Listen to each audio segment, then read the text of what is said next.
Hi friends, welcome back to playing tribute to Ace Attorney Investigations 2 Prosecutor's Path fan translation, where we are on the finale of the game, of the case, the grand finale, if you will, because it is called the Grand Turnabout. And a lot of things came to light last time. A lot of surprises, a lot of twists and turns here. And we are in pursuit of one Simon Keyes, who we met a little while back, and seemed as innocent as can be. But in true twist fashion, there he is. Now, I believe I told you guys from the start that there was one thing, or a couple things, because I guess I did also remember Kay being all bandaged up and having amnesia, but if there's another thing that I remembered from this game, it is this villain. So whenever we saw him in the earlier case, I was like, wait a second. I thought that he came later. I thought that he was a bad guy. Oh, here he is. So I'm sure I'm going to say more about that as it comes to pass today, because, oh boy. Let's just go.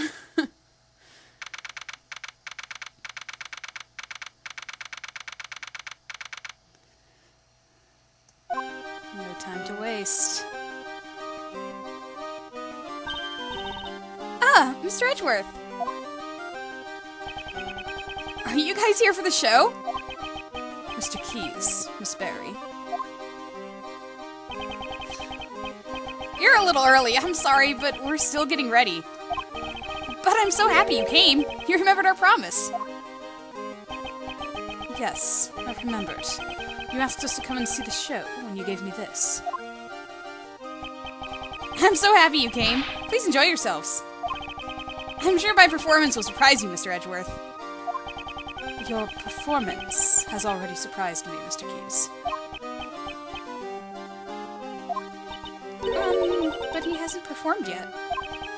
Regina, please have a look at this photo. Is this balloon the property of the very big circus? Ah, it is! Did you see it flying around somewhere? It's highly likely that this balloon was used by the culprit in the case we are investigating. Huh? Who is in charge of the balloon?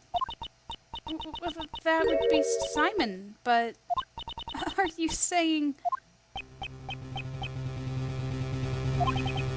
Mr. Keyes, you flew this balloon in the middle of the night, did you not? I do occasionally practice alone at night. I'm not much of a pilot, though. I'm a little clumsy. So for practice, you'll do something as challenging as flying a balloon at night. Wouldn't that be rather difficult for someone who is clumsy and not much of a pilot? And what do you think I was doing, Mr. Edgeworth? You brought Kay to the roof of the Grand Tower. In order to frame her for the murder of Jill Crane.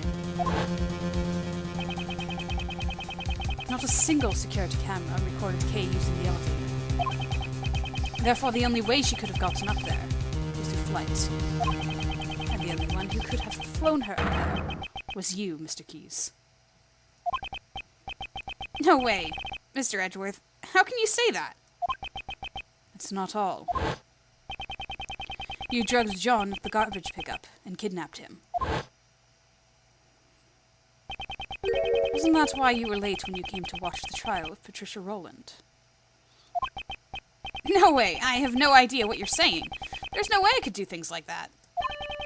Please believe me. Mr. Edgeworth, please. I wanted to believe you. However, you have broken that trust yourself. That's horrible. Why would you say that? Didn't you once say that you would trust me?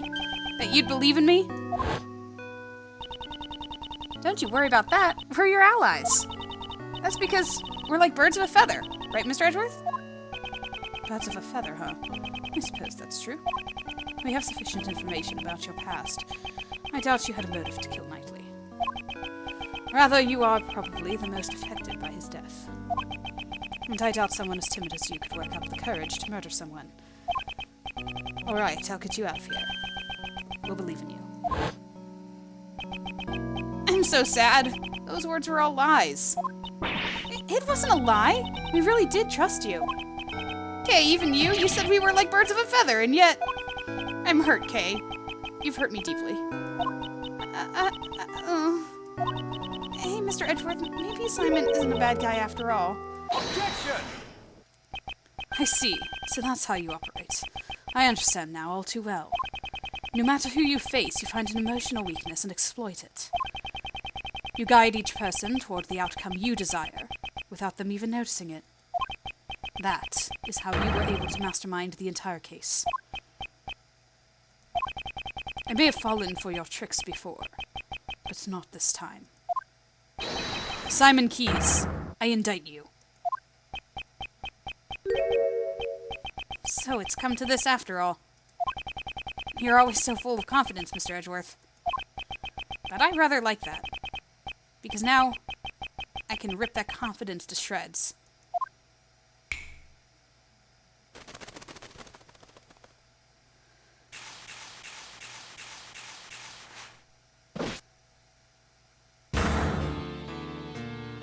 Meet the real Simon Keyes. Ha! Good work, everyone.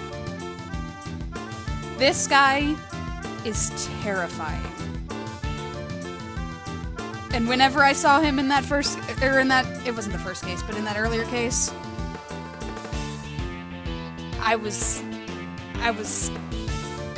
this stuck with me. So that's why I remember him. Because when we saw in that first case, I was like, wait a second. His personality has completely changed. So the animal tamer who could not tame animals. That was all a facade. This is the real Simon Keyes. Simon, that's not true, is it? Truth or lie, what difference does it make? Huh? Mr. Edgeworth just made me a little upset, that's all. He even laughs like Dogen.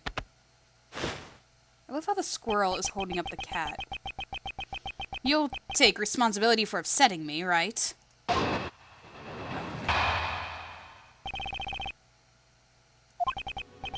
It's true. I practiced with the balloon 2 nights ago. That photo must have been taken when the balloon and I passed near the building. I often fly around that area for advertising purposes. There's nothing unusual about that, right? You often fly around the Grand Tower in the balloon. Yeah, even the circus needs to advertise. Regina, is that true? Yep, it was Simon's job to advertise using the balloon. Most people who live around here should have seen it. That balloon was used in the crime we are investigating. Like I said, it's just coincidence. I simply happened to pass by the Grand Tower when that photo was taken. I shall determine whether or not it was a coincidence after I hear your full story.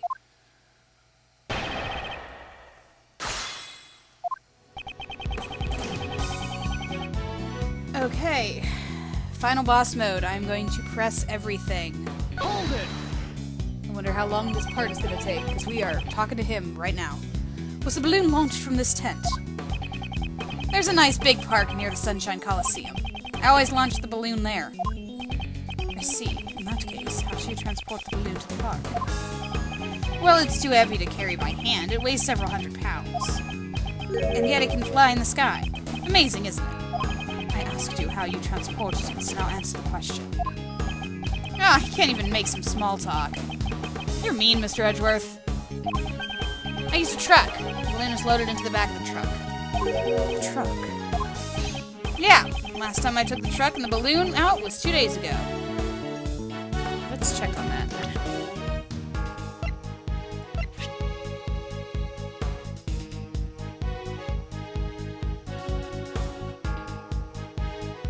Oh, well, that doesn't help. You said the only person to pass by was the truck. Oh no, it was a garbage truck. That's what it was. But that was earlier that day. It wasn't, so it didn't work. It didn't matter. I cannot overlook that piece of testimony. Last time I took the truck and the balloon out was 2 days ago.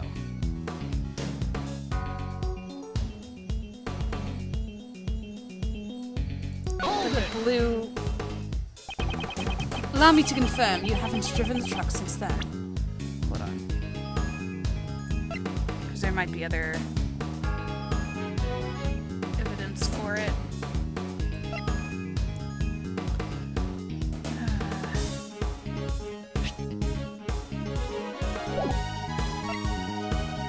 I wonder if that'll be helpful.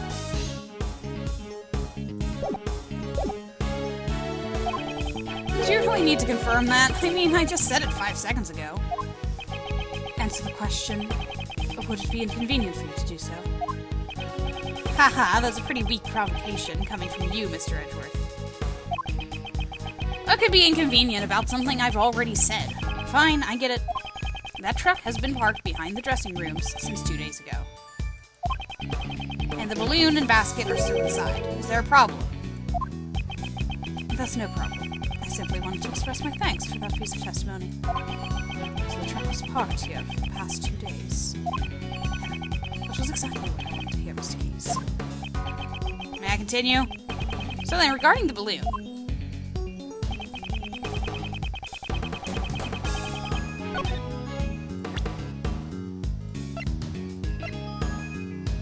Is that our... Objection! Because it was parked there today. That was a weak lie, Simon. The truck you put the balloon into, was it blue by any chance? Blue? So what if it is? Today, we saw a blue truck carrying a large basket. If that truck just so happened to be yours, then your claim that you last used it 2 days ago becomes a lie.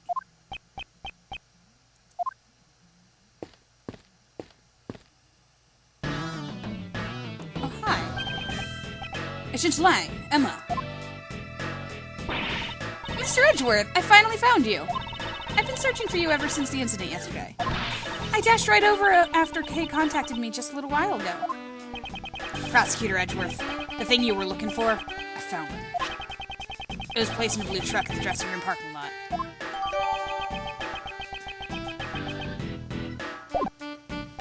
A blue truck, as I suspected. That truck is, without a doubt, the one I saw today. Objection!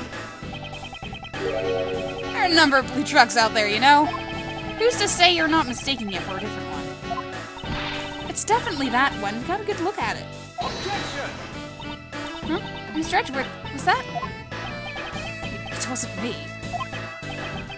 Okay, words have no strength without evidence to back them up. Ah! That's Mr. Edgeworth's voice! Evidence. Present evidence. Do I have any evidence? That truck was the same one? It had a basket inside it.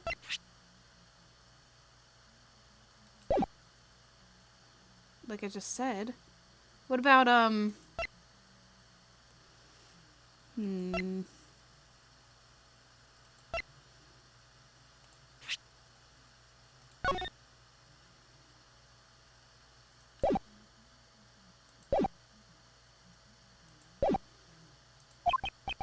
to prove that this was the truck I saw today. I don't know.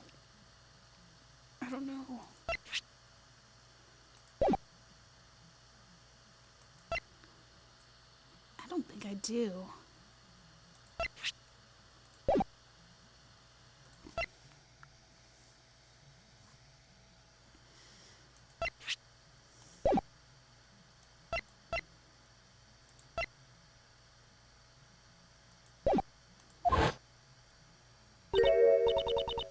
What's wrong, Mr. Ashworth? Why are you touching the truck? The truck's body is cold to the touch. It seems to have been parked here for some time. Oh! He touched it! We have evidence! We have its fingerprints! You can figure all that out by just by touching it? What could prove that this is the truck I saw?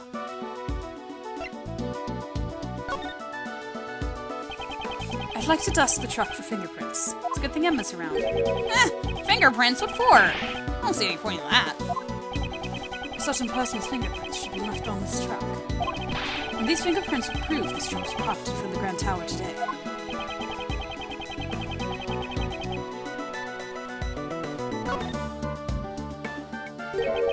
Edgeworth.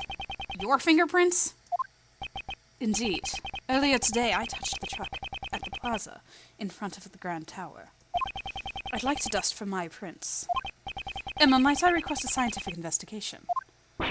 That's what I'm here for. Just leave it to me.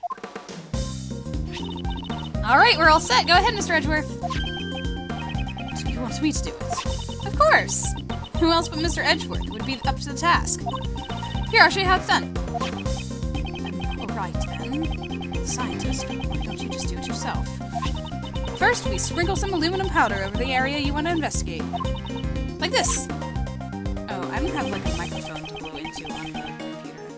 Touch the screen to sprinkle the powder. Powder will adhere to the fingerprints, so once you've sprinkled enough, you blow it away. Blow it away. Yeah, just blowing it. With your breath. Whoosh. Blow the powder away by blowing with the I think so. The key point is to sprinkle the powder all over. I don't know how I'm going to be able to blow it away.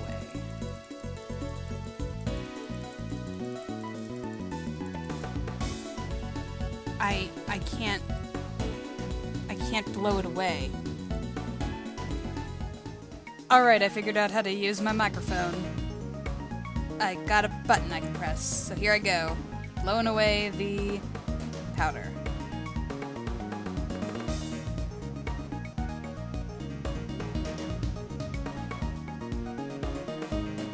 I guess I need a little bit more powder. And I just gotta get it all up in there.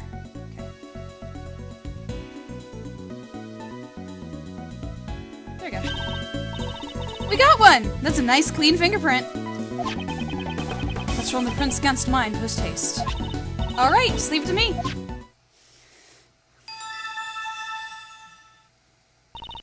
These are definitely your fingerprints, Mr. Edgeworth. Well, it seems to me that we have just proven your statement to be a lie.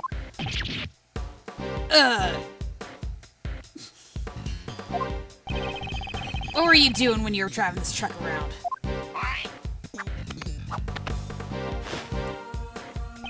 Just taking it for a joyride. Objection! Kay was abducted 2 nights ago. Your balloon was sighted not far from the scene. Today, there was another kidnapping in which a garbage truck was used. And once again, your truck was seen nearby. Objection! This all sounds like nothing more than pure coincidence to me. So it was pure coincidence that you parked near 2 separate kidnappings? I doubt that. You were involved in both kidnappings, weren't you? Isn't it a bit rash to automatically assume that the 2 kidnappings were connected? Objection!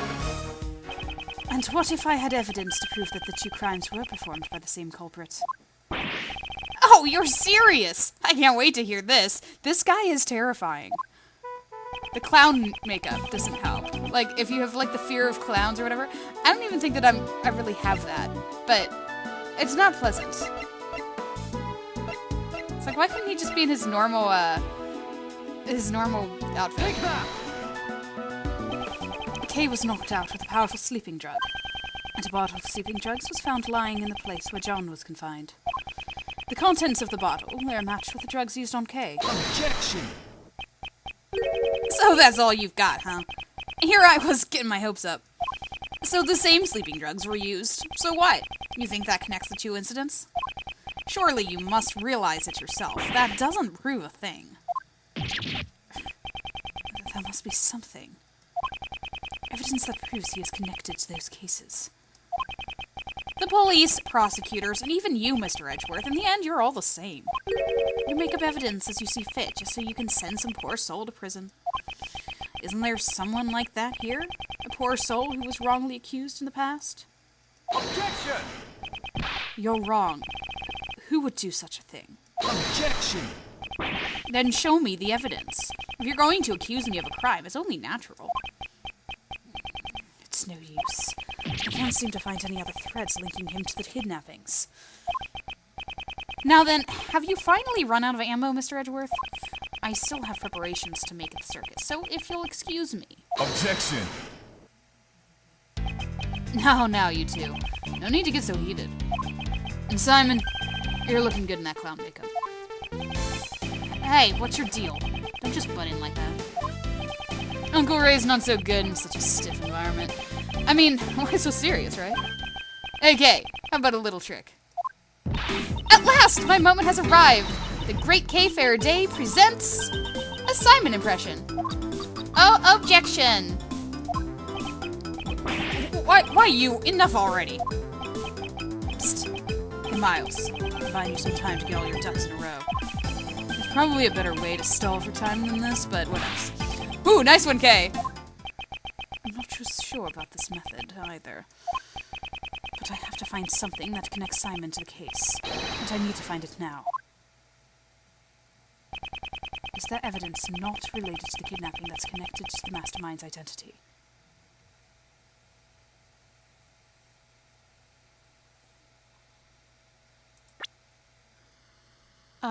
There was the phone call and the bug.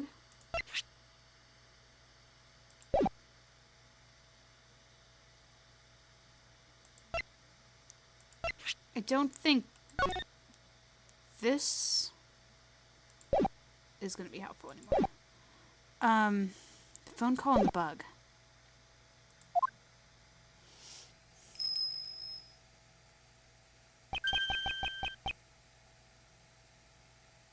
Okay, maybe it is the picture. I don't know.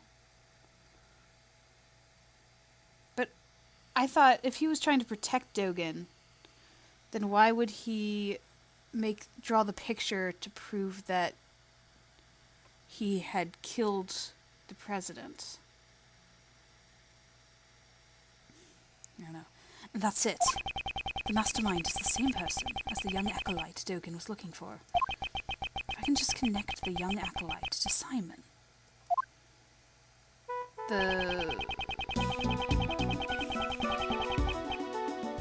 Well, then in that case, it's this, right?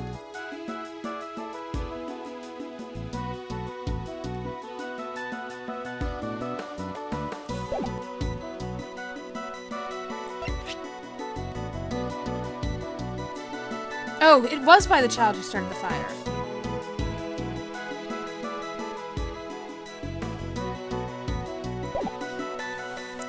That still confuses me, though. Okay, it's either this picture or the correspondence chess. Because this picture is a little bit... I mean, it was 12 years ago.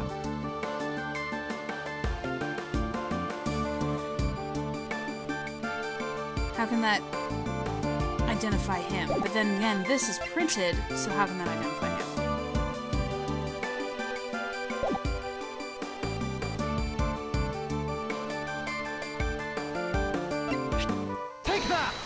I'm going with my gut. No, okay, I haven't. This is the evidence that connects you to the case.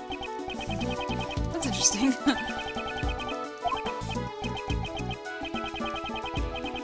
And turn it this way.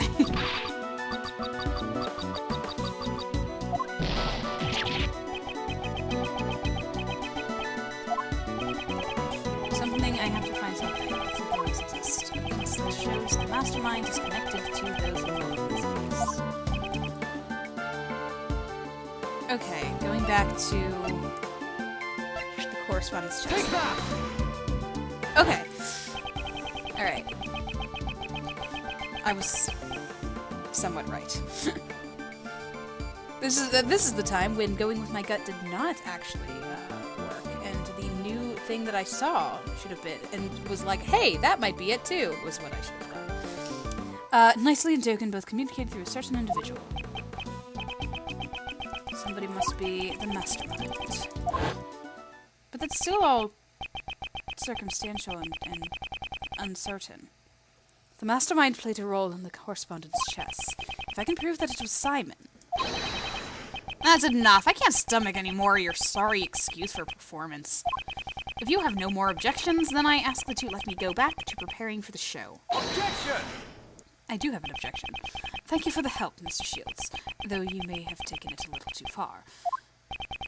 You sure look happy. I take it you found something? Look at me! I'm Simon! Simon the clown! The funny, funny clown! Okay, you can stop now. Nothing, Mr. Keys. Do you happen to like chess? That was rather out of the blue. But since you asked, I can't say that I dislike chess. The mastermind played correspondence chess with Sir Dogen. Objection! If I recall, it was Knightley who had been playing chess with Dogen, wasn't it? Are you saying that he was the mastermind? Objection! There was no way that Knightley could have been the mastermind. The reason being, the mastermind had continued to work behind the scenes even after Knightley's death. That being the case, who could have written this letter? I believe someone acted as a middleman between Dogen and Knightley. So you're saying that you think I'm the middleman? And just what would I have to go all that trouble? And just why would I have to go through all that trouble and do something that? And just why would I have to go to all that trouble and do something like that? Most likely to make it appear as if there was a connection between Knightley and Dogen. And as a result, Knightley was killed by Patricia Rowland. No way! Are you saying it was all set up so that he would be killed by her? Objection! What are you saying? There's no way I could manipulate a person that far.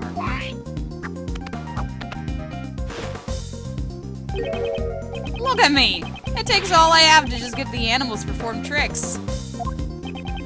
If only just a scrap of the letters he exchanged with Knightley still remained. It could be decisive evidence. I'd like to investigate your room. It could be decisive. Objection! If it's the letters you're looking for, you won't find any in there. What? I'm the type of guy who throws the letters away as soon as he's done reading them. Where's the point in living in the past? Does that mean he's already gotten rid of the evidence? Mr. Edgeworth, everything you have said so far has been nothing more than baseless conjecture. Evidence. I'm just one step behind it. What should I do? Am I all out of moves? Without evidence, I won't allow you to cast doubt on my friendship with Knightley. Who is that? Excuse me? Miss Barry? What's on her mind? I've been listening in on what you were saying, and, when you say Mr. Knightley, you mean Simon's friend Mr. Knightley, right? Yes, that's correct. Does she know something? This morning a letter arrived from Mr. Knightley. It was for Simon. What? What did you say? But that's impossible. Knightley's already dead. Miss Barry, please, let me see that letter. Okay, here you go. Quick, open it! This is a correspondence chess letter.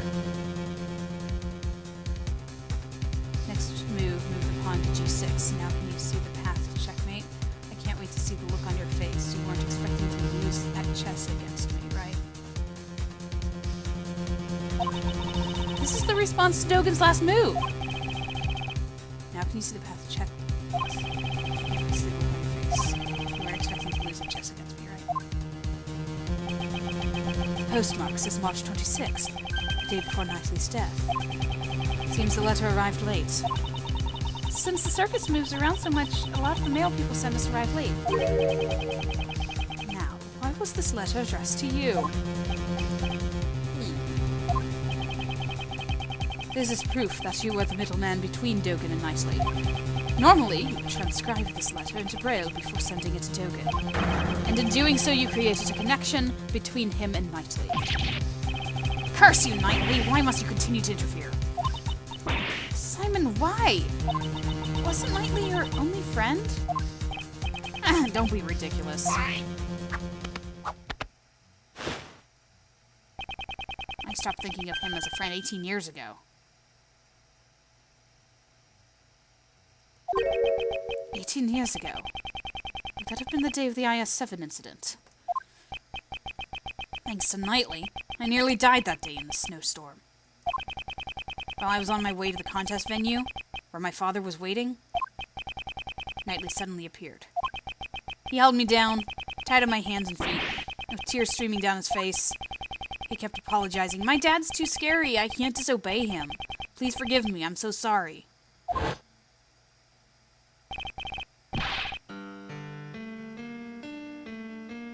Stop it, Horace. I promised my dad. I said I'd taste his desserts. If I'm not there, Dad will be in trouble. I'm gonna let everyone know my dad's desserts are the best in the world.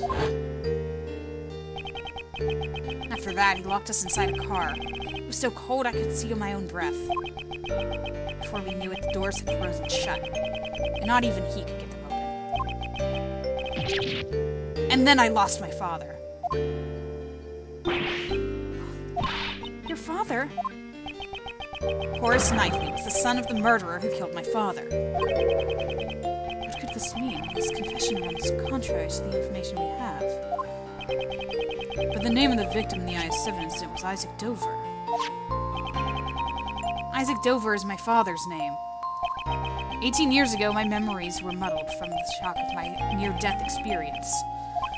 So it wasn't until later that I learned the truth. On that day, my father was murdered.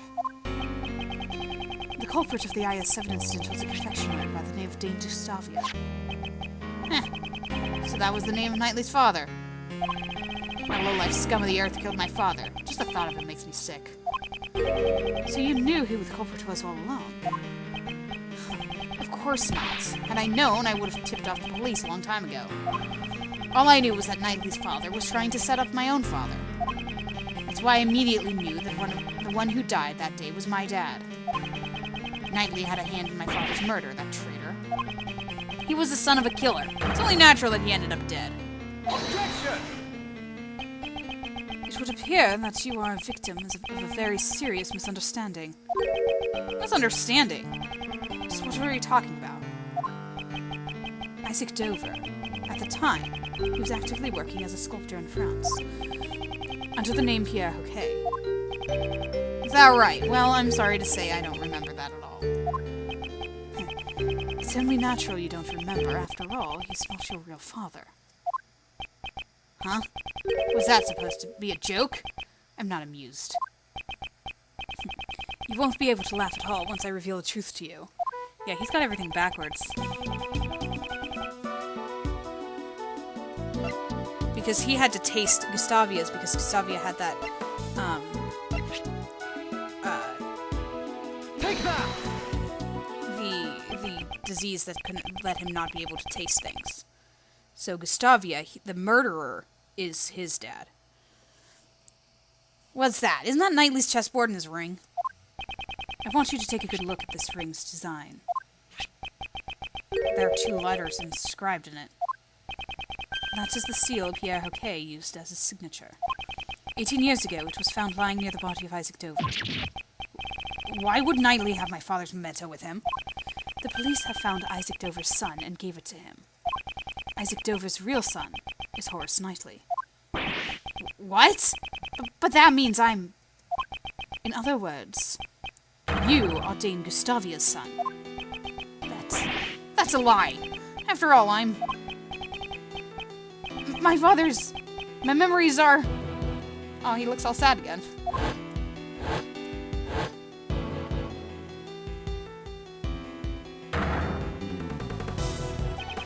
I lost my father because Knightley locked me up in the car. That's why I thought it would be fitting if you were killed as well.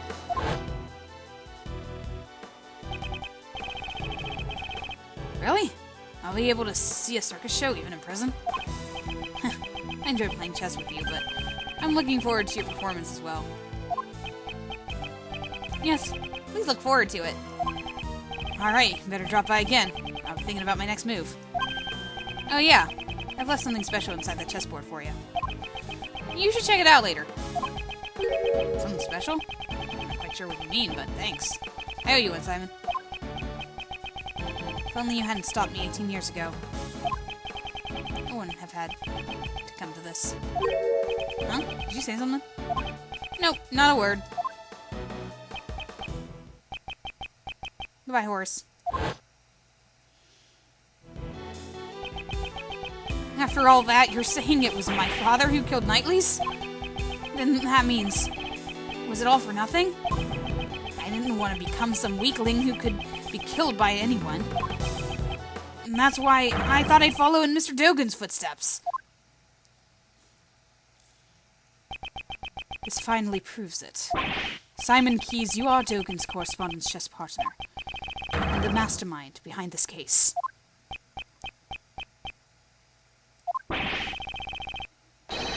That's right, it was me. I'm the mastermind behind it all.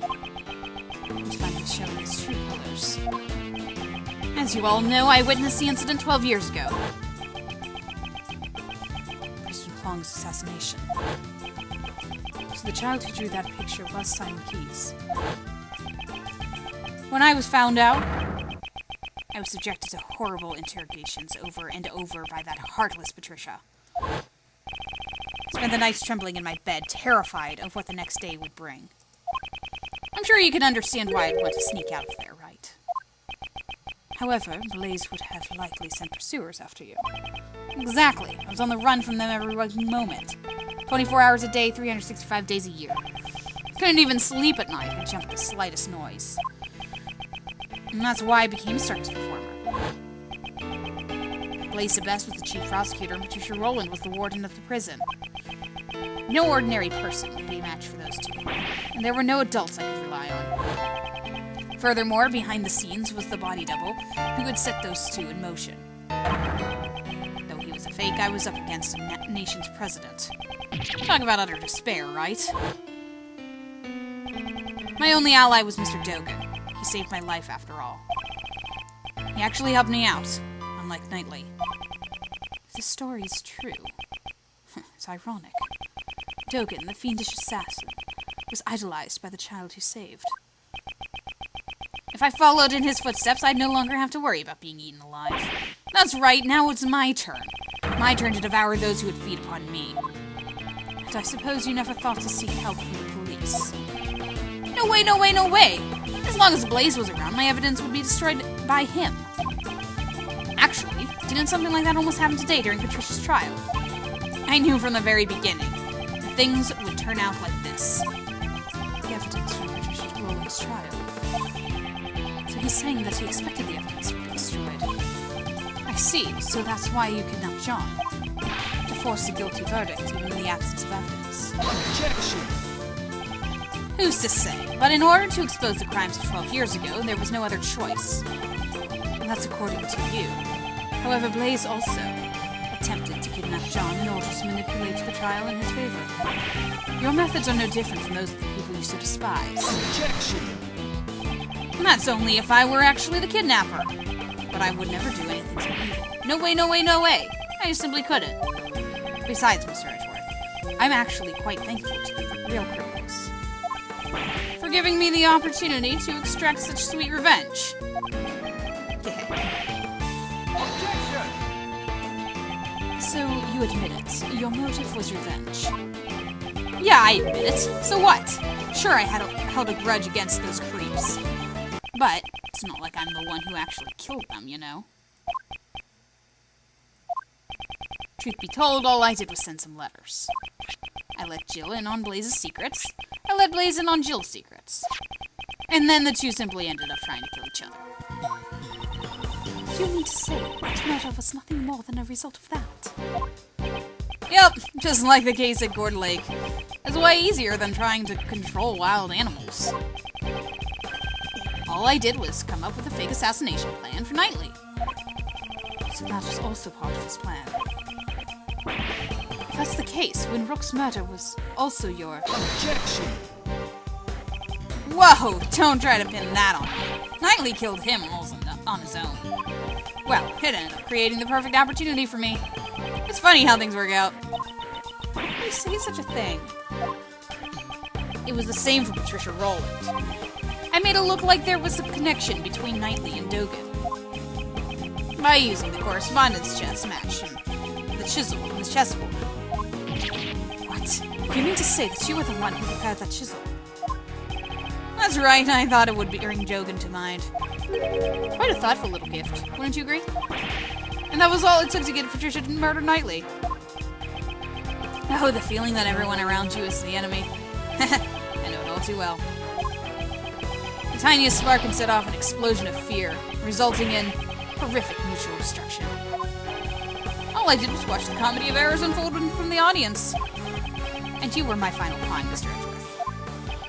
Pawn? Me. When you solved their cases, you brought both Blaze and Patricia to their ruin.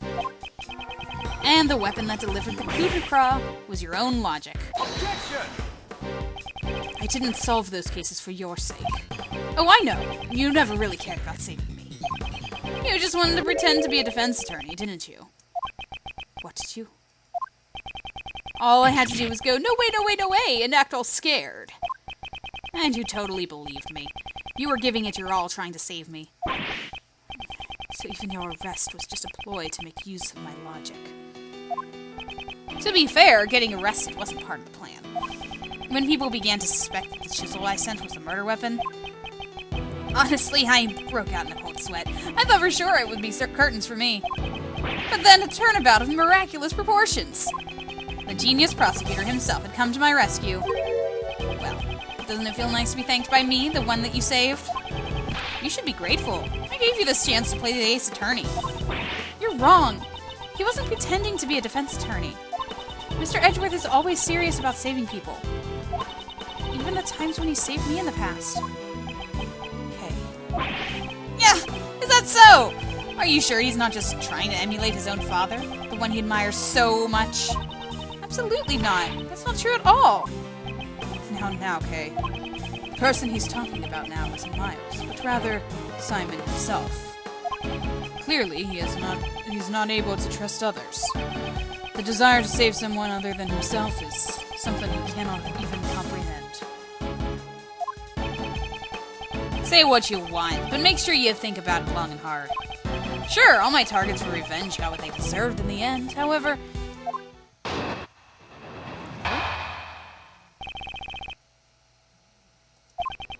think about it. Can any one of my actions really be considered a crime? I instigated murder? There's not a single word about that in the letter, is there? If I had said the word kill even once, I guess it could be considered instigating. Well, maybe I did say it, but there's no way for you to prove it. What are you saying? You kidnapped me! Sorry, but that hasn't been proven yet, has it? The only thing I admitted to was sending the letters. That's... Besides, those letters contain no threats or coercions. I simply conveyed information. Information that each recipient would find beneficial. You crafty little... Can't we do something about it? What was it he said? Integrating murder? Instigating murder is what a person directs someone else to commit murder. The person who directed the murder can be charged as if he committed the crime himself. So we just have to find proof that he directed those murders. Make it sound so easy. To be honest, it kind of makes me mad. Kind of ticks me off a little. You're all trying to frame an innocent person for murder. Don't you understand? I'm not obligated to waste any more time on this pointless discussion. The police are waiting for you outside this tent. You have nowhere to run. Really now? You think I want to have an escape route prepared? For example, let's say I gave an order so that all the animals here attacked you. Now what if I were to take my leave during the ensuing chaos? What'd you say? You can't be serious. That's just an example. Wouldn't that make it for an interesting show? Here's another idea. What if I pulled out a hidden gun and took John hostage? That might be more exciting.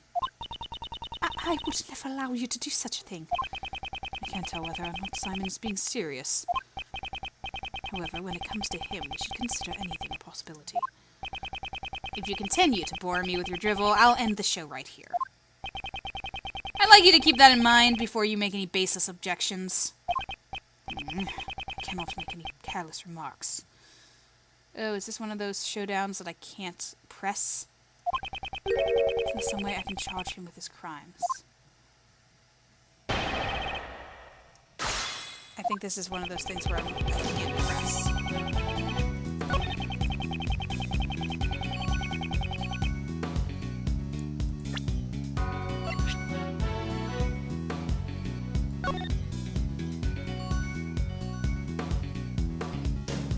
Haha, he did say kill.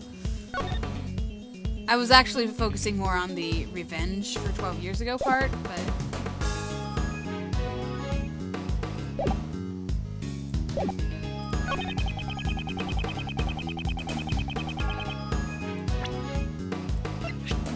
Objection! Oh no!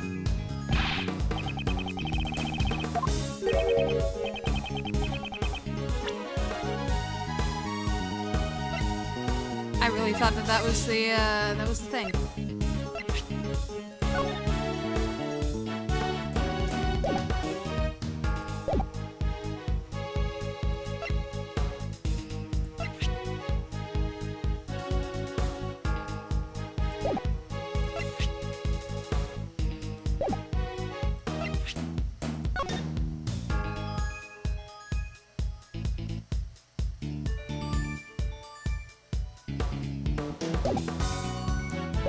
Oh boy.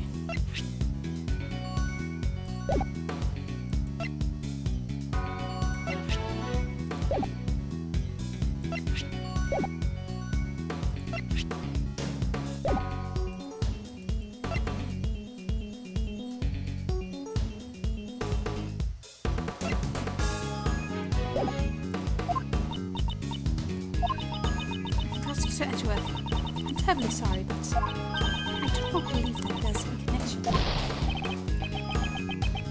Okay, that's close.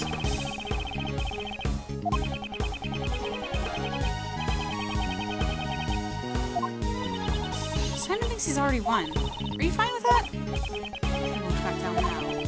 Let's silence him with evidence.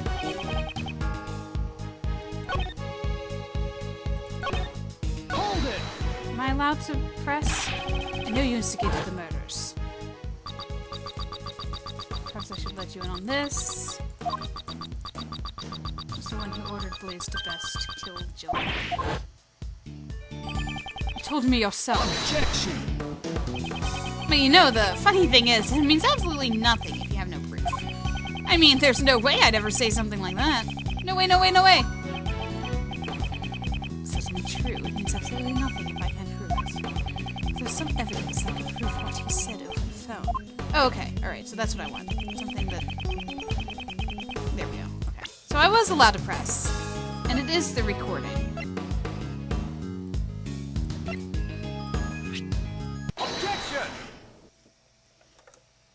It's just because the recording didn't say what was said, so I was like, well, that's not helpful. It is my firm conviction that you instigated the murders. After all, you told me so yourself. Perhaps I should let you in on this. I was the one who ordered Blaze to best to kill Jill Crane. Did I say that? I don't remember. Sorry, I clicked too fast. I thought it was still doing stuff. You may think that you can deceive us as much as you want.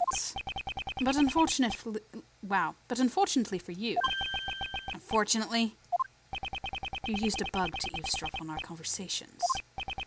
But there was someone else who wiretapped that bug of yours and recorded the whole thing. It was recorded. In other words, the conversation between you and that clown is recorded on a tape. Langsy says, a schemer drowns in his own schemes. And this is what he meant. Miss Swift, I'd like you to listen to your tape. I'd like to listen to your tape. Oh, she's still around. Everybody's here. Everybody's here. Roger. Ah, it's right about here. It's right about here. Mr. Edgeworth, Judge Courtney's cell phone is ringing. Who is this? Are you the person who ambushed Kay? Mr. Edgeworth, I want to listen on this too. Very well. This is where it starts. Well, I must say. Huh? That's odd. What's wrong? Well, they ain't on the recorder past this point. What? Why? Why wasn't it recorded? Too bad, so sad. Did you really think I'd leave behind any incriminating evidence? The bug I planted has a special feature. It can be turned on and off with the remote control. What? That sort of thing exists? Certainly. Remote-controlled listening devices do exist. However, what if you switched off the device so that your own voice would not be recorded? Precisely! Objection! Impossible. You couldn't have done that unless you knew you were being recorded. Objection! Isn't it obvious I knew? I guess you just don't get it. You could call it a hunch. A feeling I was being wiretapped. Miss Swift, was it? I figured things out because you knew about the kidnapping. Don't tell me. You were listening in on that conversation. That's right. Though, come to think of it, I'm surprised you didn't realize it until now. Some genius prosecutor you turned out to be, Miss Redworth. Oh my! And what was the end result of all this? Ah, since you don't have any proof of the instigation charges, it's game over. Mr. Prosecutor, was my recording no help to you at all? Ain't there something? Anything at all in my recording? Swift. Okay. Yes? The bug was planted on your badge, right? Do you have any ideas? How do you expect me to come up with an answer right off the top of my head? You were the only one who came into contact with the culprit. Objection! How unsightly. You're all fussing over useless evidence. Let's move on to the next topic. Next! What's this? He seems a bit eager to change the topic of conversation. Only Kay came into contact with Simon. If any sound was recorded at the time she was with the culprit. Miss Swift, how long have you been recording? Since 2 nights ago, I reckon. Since 2 nights ago. In that case, when could a conversation with Simon possibly have been recorded? 2 nights ago. When Kay was brought up, right? 2 nights ago, Simon brought Kay to the roof. If we listen to the recording from that time frame... Miss Swift, please let us listen to the recording from 2 nights ago. Ah, okie dokie.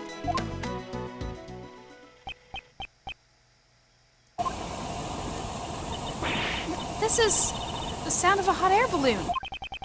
That's right. At the time, Simon was carrying Katie in the hot air balloon. Ergo, he was near Kay. Isn't there anything recorded?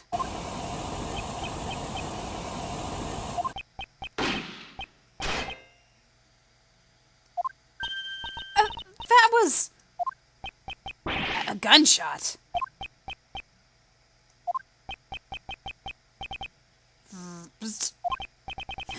Seemed to have quick to deactivate the bug. However, you were a little too late. You can't run anymore. That gunshot ties you to the case. Huh? What are you saying? There's no gun involved in this case, is there? There is. I've been wondering about that. No, there should be someone connected to the case who fired a gun. Let's strike with the evidence that points to that person. I've been wondering about this. Gunpowder residue. Take that!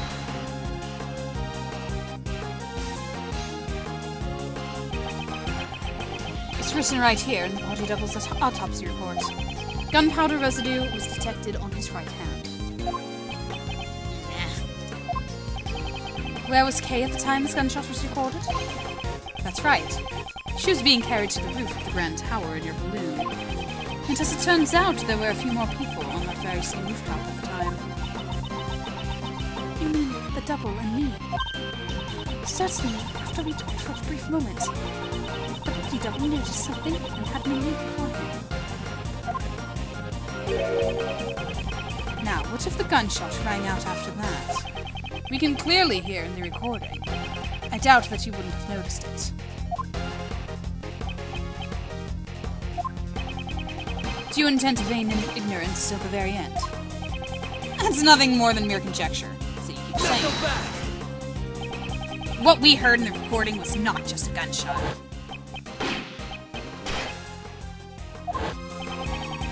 If you listen closely, you can hear the bullet hitting something. If the body double was aiming at Simon, then the bullet may have struck which piece of evidence? The balloon. There's so much evidence. Take that!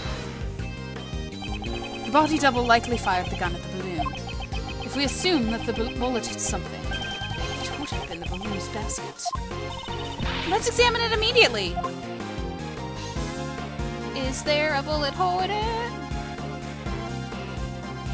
Aha! This hole. It's a bullet hole! The bullet hole was found in the basket. You won't be able to talk your way out of this one.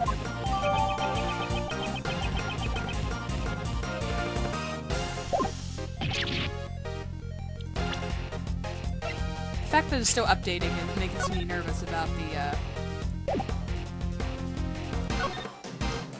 There's also a rope. Once you've proven he's the culprit, let's tie him up with this rope. As an expert in rope escapes, I know how to make knots that can never be untied. Appreciate the enthusiasm. Handcuffs seem like a more reliable alternative.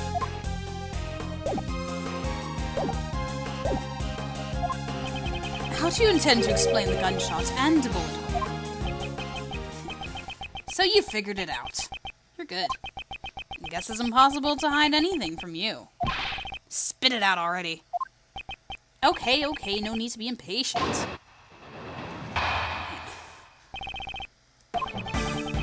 It happened when I was riding the balloon to the rooftop. I saw the body double and you, Miss Courtney, on the roof. Talk about surprise. Only the double noticed me. He told Miss Courtney to leave ahead of him.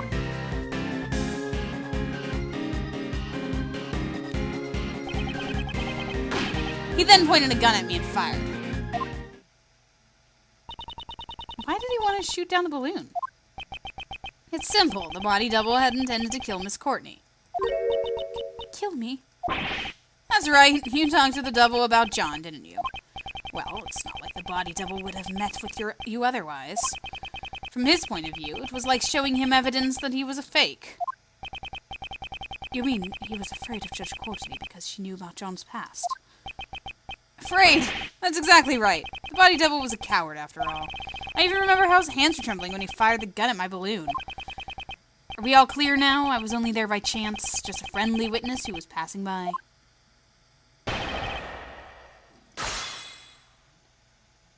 Alright, what is the...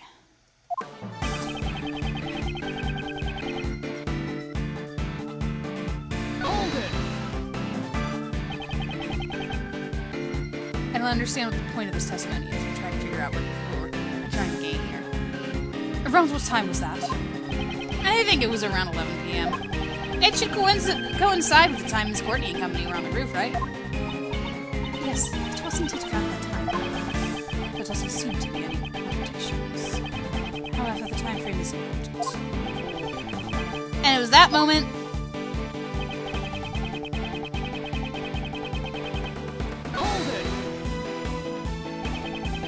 Are you saying this rooftop rendezvous was beyond your expectations?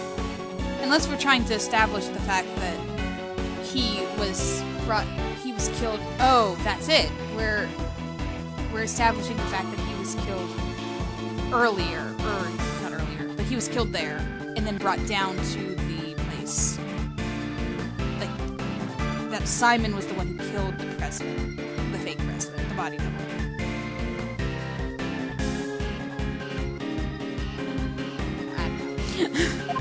Just trying. There's no way I could have known about that beforehand.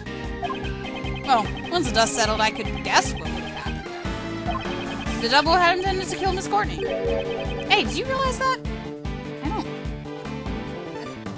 That's bold of him to claim. No, I didn't realize it. It's because you were blabbing on and on about that kid. What kind of mother are you? If things had gone badly, your kid might have died because of you. Whoa, dude, chill. I am your opponent, not her. Don't change the conversation. This guy is like a snake. He is slithery. He is sneaky and slithery. I don't like him. He's terrifying. Judge Courtney, I'd like you to please leave this to me. Apologies. Prosecutor Edgeworth.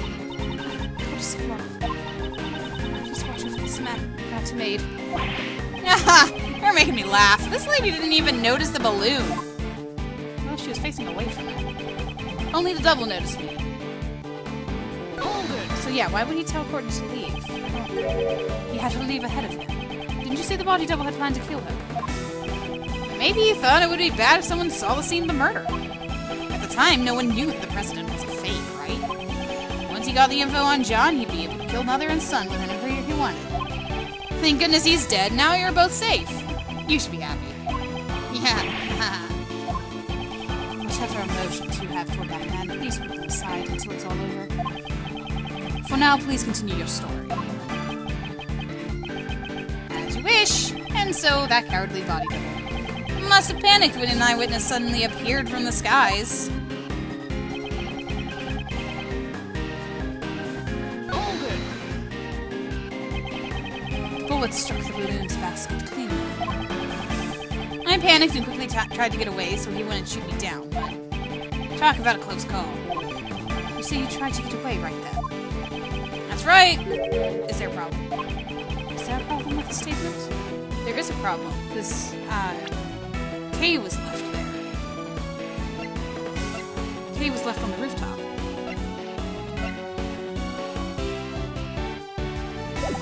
I don't have evidence, but you must have placed Kay on the rooftop. You couldn't have gotten away before then, correct? Yeah, that's right. I forgot. After the body double fired one shot, he entered the hatch of the 51st floor. There it is. Please add that to your testimony. I looked around for a bit and then headed to the roof. Or landed on the roof. Please add that statement to your testimony. Sure, I don't mind. Yeah, nice try, buddy. Been wondering whether I was ever going to use this as preset. Objection! Tisk tisk. Once again, you lied. Lied? The body double could not have entered the storeroom on the 51st floor 2 nights ago. Miss Hart's testimony proves it. What? How can you trust that sham journalist's testimony? What'd you say? You can't insult my mentor like that. Two nights ago, that lady was staking out the 51st floor. Given that, just how did that body double leave the roof? Indeed. That is what we must now prove. If he did not use the elevator, or the 51st floor to leave the roof, then only one route remains. How did the body double leave the roof without using the elevator or the 51st floor? The balloon! Take that! Because Simon took him. The body double flew. He flew? Simon Keys, he rode in your balloon. Objection! Hey, stop joking around. Why would I have needed to give the body double a lift? Objection! The elevator had a security camera, and the 51st floor was being watched by Miss Hart. Your balloon was the only way the body double could have left the room. Objection! At the circus, we often perform dangerous stunts in order to surprise the audience. You think you've got me cornered? Sorry, but the show ends here. What? Hey you, Lada, was it? I'd like to ask you something. Are you saying you stood watch on the 51st floor the entire time without any breaks? Well, reckon course. There ain't no mistakes in my testimony. Objection!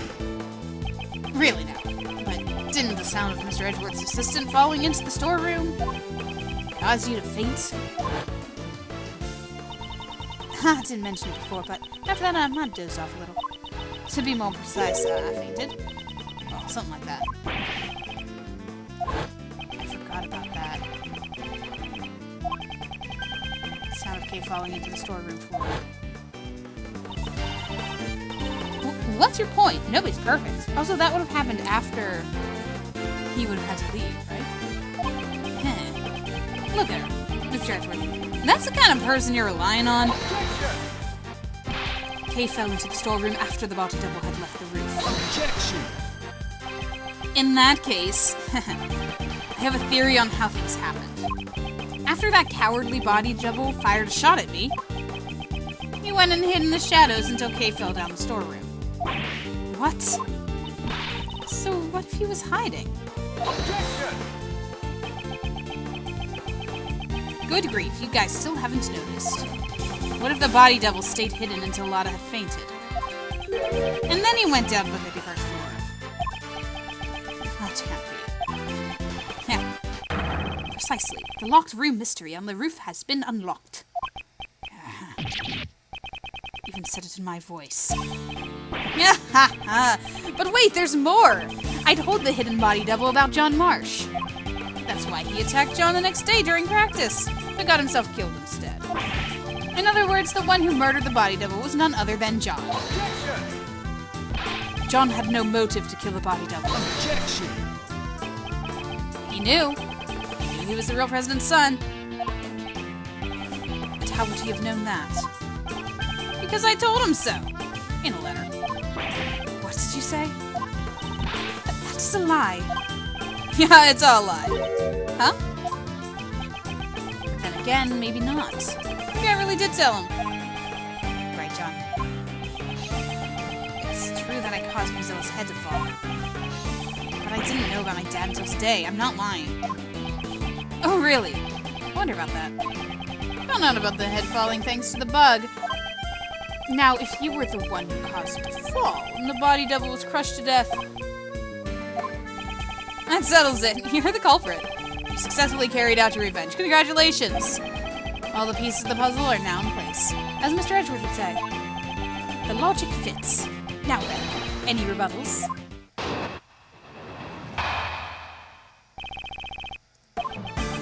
Manipulating humans into fighting with each other? Sounds just like me, right? I did the same thing to Knightley and Blaze. At any rate, there's no way the body double could have gone for a ride in my balloon. The double was crushed by the monster's head, right? And who was it that caused the monster's head to fall? Do you understand now? Who the body double's real killer is? The truth that I provided them with gave them a big motive for murder. Get it? Those two tried to kill each other because of the truth you're so fond of. Impossible. Hey, you detectives over there. Hurry up and arrest this murderer. What's wrong? Why aren't you moving? I thought so. Just admit it. In the end, aren't you all the same as Blaze and the body double? You ignore the prime suspect and come after me without any evidence. How easily it can be distorted to such your needs. This law you all believe in. Overruled! That is by no means true. Objection. Huh. If you're not gonna arrest anyone, maybe I should have a talk with the policeman outside. If I tell them that John Marsh is the killer, they'll be forced to take action. Objection. Simon, please. Your testimony isn't over yet.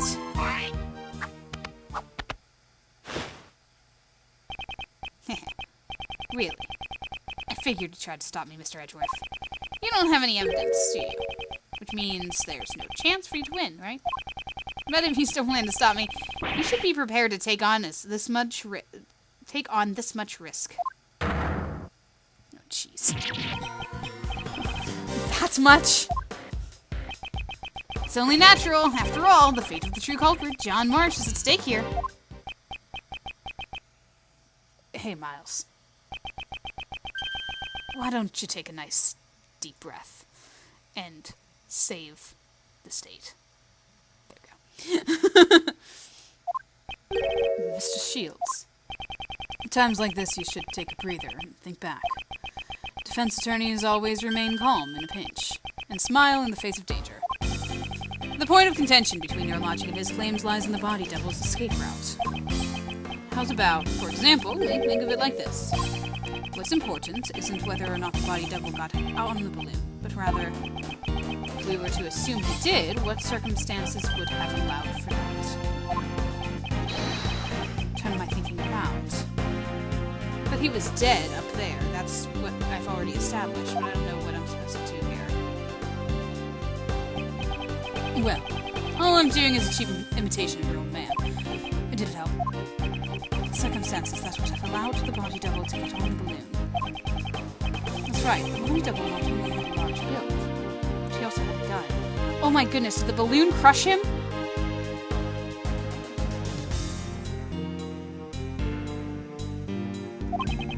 And in spite of that, no traces of sleeping drugs were found in his system. Which means it can't be. Mr. Edgeworth, are you ready yet? Hope you haven't forgotten about this. Yeah, no, I haven't. This is bad. I must break his testimony somehow. Okay. The balloon had to have crushed him. He landed on him.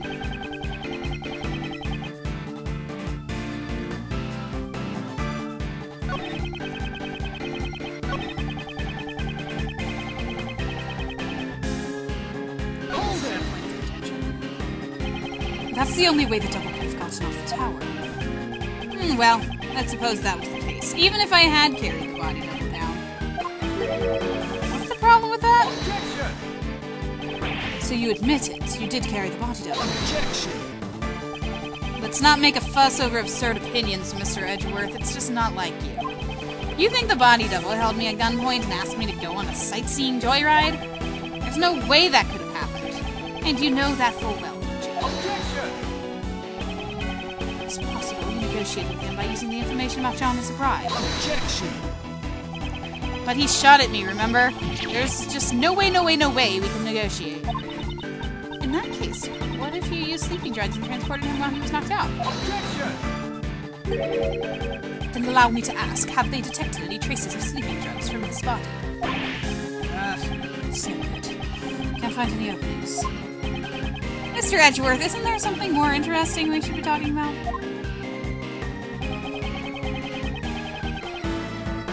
No, it was crushed by the balloon.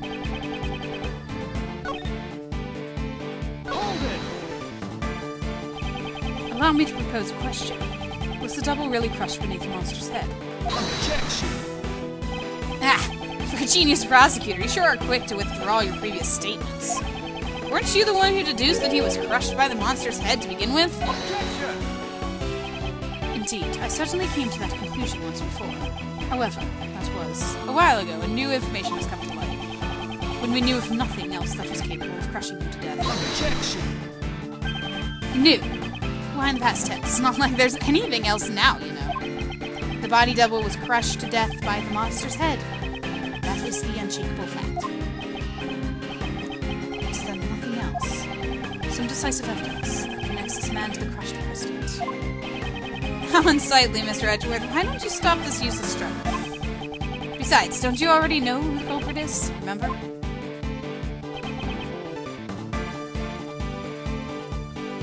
He wasn't crushed by the monster's head. He was crushed by the balloon.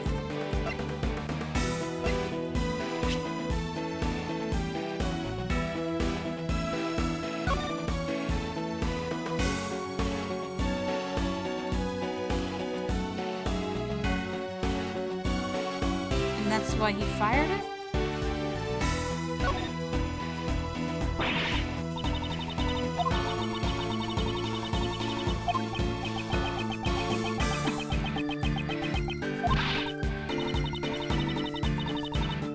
Yeah, we're working on it. Okay,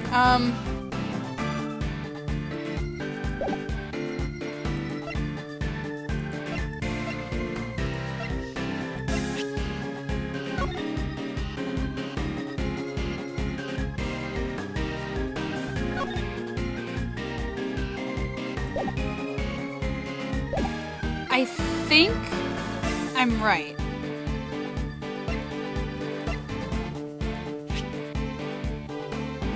But dare I... Let's save it, just in case. Objection. Yes! Take that, Simon. John was not the one who killed the body double. He was crushed by a monster. Quit clowning around, this isn't like you at all. Oh, I get it, since John is supposed to understand the heart of a monster. The one who understands the heart of a monster is you. Not even I have monsters for friends, you know. Objection. Stop being so modest. Didn't you have one very important friend? A monster you can control at will. Simon Keyes, you're the one who killed the body double. That's... mind balloon. A monster made of cloth that expands when filled with hot air. It suits you quite well, wouldn't you agree? Sorry, but I have no idea what you're talking about. Objection! I've been fixated on your claim that you manipulated John in the body double. Probably because it's an impossible fantasy, of course. After all, even an animal tamer cannot tame the dead. The body double had already been murdered while he was on the roof. And the murder weapon was the balloon you were in. I see. Though it floats in the air, that balloon still weighs several hundred pounds. When the double threatened you on the rooftop, you immediately came up with a plan to defend yourself. And that way was to crush him with your balloon. Whether the body double wanted to get on, or that he was carrying a gun, none of that mattered. Because what you carried in the balloon was the body double's corpse. Objection! Hold on a second, Mr. Edgeworth. You're saying that the double was killed on the rooftop 2 nights ago. Well, that simply doesn't match up with the time of death. What did you say? It's not like you at all, Mr. Edgeworth. Take a good look at the autopsy report. The time of death was around 11 p.m. last night. Oh, shoot, he's right. Last night? That's right. The very night that Boozilla's head fell. Oh, Johnny boy, come on. How about telling us the truth? You killed your father, right? I know the feeling. You hated him, didn't you? Your father who left you all alone forever? You're wrong. I had no idea that guy was my dad. Not this again. Didn't I personally tell you myself? Was my logic wrong? Mr. Edgeworth, allow me to thank you once again for chasing down Blaze and Patricia and bringing them both to ruin. My revenge was a success, all thanks to your logic. If only the time of death matched up, then my logic would fit. Perhaps he did something to throw off the time of death. Like, put it in a cooler or something. But I don't think I have anything like that, though. What would throw off the time of death?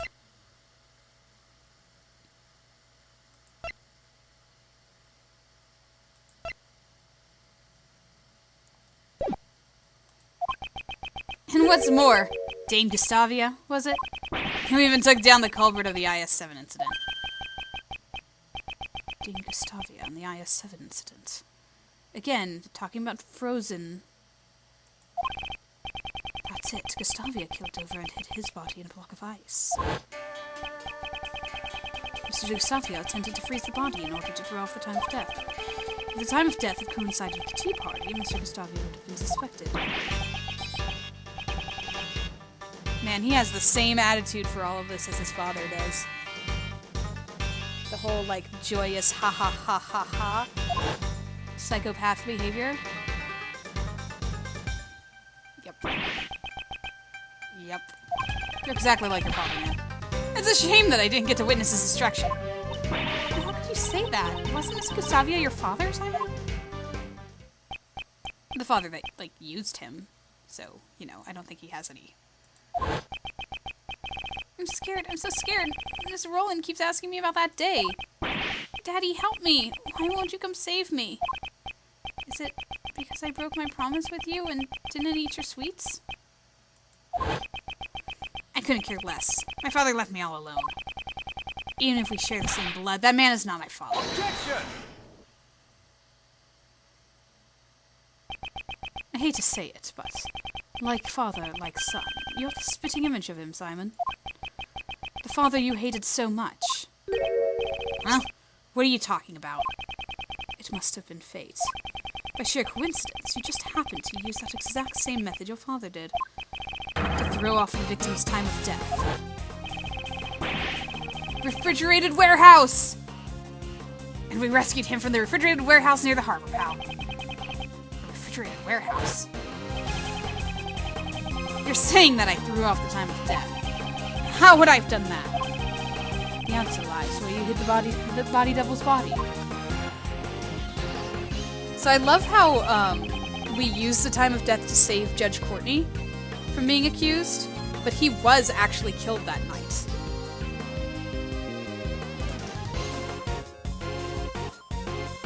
So it's interesting how it's like, how the proof that we had helps the culprit. But then it's like, oh wait, but actually, it was actually done that way. Throwing off the time of death by freezing the body along with John's kidnapping. It seems that everything is coming together. Kidnapping? Why are we going back to that? I don't know a thing about it. Don't forget, John was confined to a refrigerated warehouse. That's right, you kept the body double's corpse in that very same warehouse. 18 years ago, your father hid a body in the same way. What? My father? The one who abandoned me did the same thing? Who would have guessed that both father and son would use the same method? Objection! Stop it! Don't let me in with that guy. My father, I'm nothing like him. There's not a single connection between us. You are both murderers. Objection! You may think so, but even now your bond with Mr. Gustavia still remains. Didn't you say once before, I don't like sweets? That may have come from the shock of losing your father. You guys have no idea what you're saying! Even if you deny your father, aren't your thoughts and actions the same?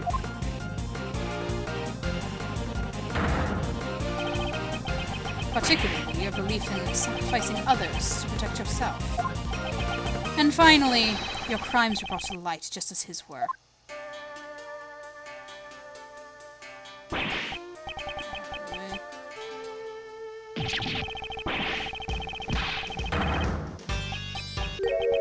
Just kidding. I don't know anything about that warehouse. I had nothing to do with the kidnapping after all. Objection! In order to threaten Judge Courtney, it's clear that you partook in the kidnapping. Objection! How scary! Those who get involved with you will be charged with all sorts of crimes. In the end, there's no evidence. For the instigation, and for the kidnapping. None at all. Well, what, are you going to forge some evidence, just like Blaze and the rest? I'll do nothing of the sort. I can't let him provoke me. You always say, I'll pursue the truth no matter what, right? Don't you mean only the truth that's most convenient to you? After all, that's how the police pull the wool over the eyes of those without power.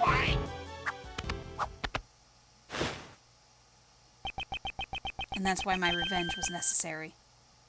You're the one pulling the wool over eyes of those who don't have power. You have power, man. Yeah! None of you can catch me. Not Patricia, not Blaze, and not even you. Mr. Edgeworth, at this rate, isn't there anything we can do?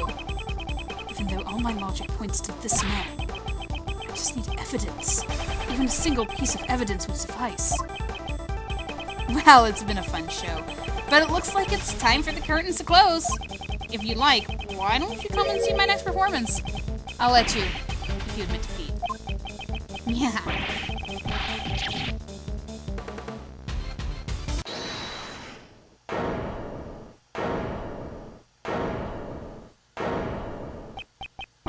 Who was that? Gumshoe! Sorry to keep you waiting, Mr. Edgeworth. Gummy, where'd you go? I was just doing the job that I'm able to do, pal. Detective Gumshoe, your report, please. I did a quick investigation, sir, about the warehouse John was at. That refrigerated warehouse is currently being rented by the Very Big Circus, just as Mr. Edgeworth said. So it's finally here, our trump card. Well done, Detective Gumshoe. Now then, Mr. Keyes. There must be some kind of mistake. Maybe it has something to do with the circus? I see. Indeed, we are not well informed of the affairs of the circus. In that case, why don't we get your boss's opinion on this? Regina. We are renting a refrigerated warehouse to store the animals' food, but I don't know much about the place. After all, I let Simon handle everything. Curse you! So Simon, how scary. What a shame. It seems your desperate actions after the crime were in vain. If the body was found in the warehouse, suspicion would have fallen on you, the one in charge. That's why you specifically moved the body back to the Grand Tower, wasn't it? However, us finding John confined at the warehouse was fatal mistake on your part. A resident great thief and detective are both rather exemplary. What's wrong? I can even tell through your face paint that you're looking pale. It's not over yet, Mr. Edgeworth. Your logic is missing the most important piece of evidence. Oh, please do tell. Isn't it obvious evidence that I killed the body double with the balloon? You can't present it, can you? After all, there's no way such evidence could possibly exist. The evidence. It exists. What you say? Mr. Keyes murdered the victim. Traces of the murder should still remain here. On the balloon, right? But I don't know what would have been... like on the basket. That's what I kept thinking. Like, can we find traces on the basket? But I can't think of what could be on it because there's no blood. It should become clear once we examine the basket of this balloon. Yeah, the balloon again! Didn't you already find the bullet hole? There's no way you'll find anything else in there. And it'll be fine. Right, Mr. Edgeworth? Mr. Edgeworth is a hero who always finds the truth, no matter what he's up against. That's right, pal. Of course it's gonna be fine. Mr. Edgeworth has gotten out of more possible situations than I can count. Miles, I believe in you too. More importantly, I'm sure your old man watching over you believes in you as well.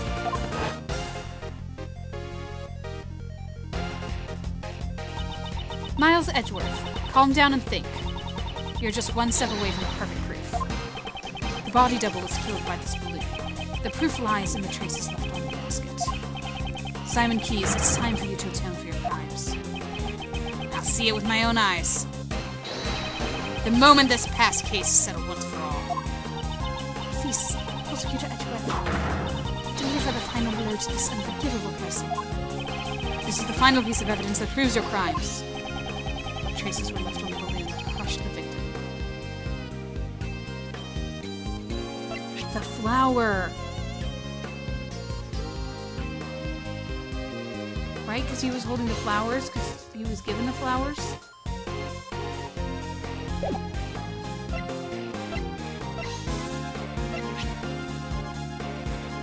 Take that! When John found the body, a bouquet of lion lilies was there as well. Lion lilies. Flowers from Zheng Fa that represent the bond between parent and child. And that's your evidence? Surely there must be buried under a mountain of garbage by now. Moreover, the one who threw it away was John himself. That's not much of a bond now, is it? That language flower stuff has nothing to do with this. Oh, I don't know why. I gave him Simon's voice. That language of flower stuff has nothing to do with this. Calm down, John. Certainly you may have thrown the flowers away. However, I believe those emotions remain as strong as ever. Those bonds will surely protect you from that man, in the form of my final piece of evidence.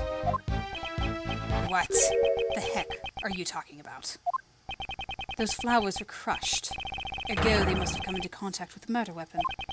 Perhaps we'll find the very same pollen still stuck to the basket of your balloon. No way, no way, no way! You guys examined the basket just a few moments ago!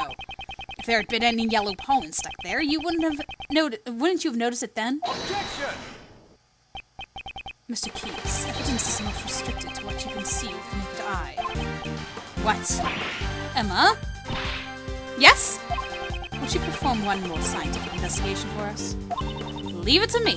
The balloon's basket, right? A reaction! This is clearly pollen from a yellow flower. We'll find out soon enough whether or not it's from the same flower. What? I'd say this proves that the body double's death was caused directly by your own hand. No way! That can't be! You crushed the body double to death on the roof of that tower. Then you retrieved the body and hid it in the warehouse. Why did he have to go to the trouble of retrieving the body? 2 nights ago, he knew that a separate incident would occur at the tower. Ah, Miss Crane's... Precisely. Leaving the body there would have disrupted his plans. I see, but even though he couldn't But even so, he couldn't leave the body in the circus warehouse either. Exactly. So the next day, when he was bringing the body back to the tower once again, he saw the small fire John started, which caused the Muzilla's head to fall. Was that when the idea came to you? Your plan to pin the crime on John? You waited to attack the murder weapon was the fallen head. Such foul, cowardly behavior. For that reason, you carried the double's body in the balloon and lowered it in the film boat. Was that how we saw him? Because didn't we see him in the picture? The body double. We saw the body double in the film.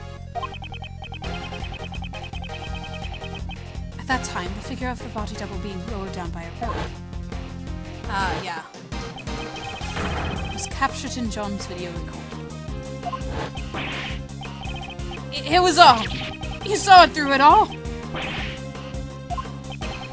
You manipulated animals, you manipulated people, and you manipulated cases. Almost as if you were a king. However, it's now all come to an end. Simon, the animals have gotten angry. Even Money and Astique. You never thought of them as your friends at all. How sad. Yeah, so much for the thought of getting the animals to attack everybody. Don't you look at me with those eyes!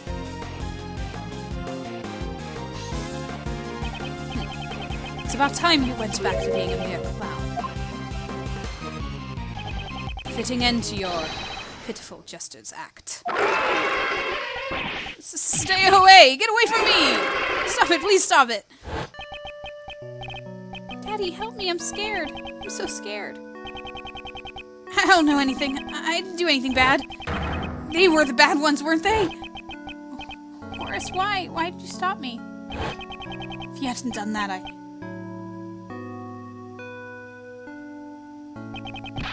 couldn't even trust the police. Nobody would help me.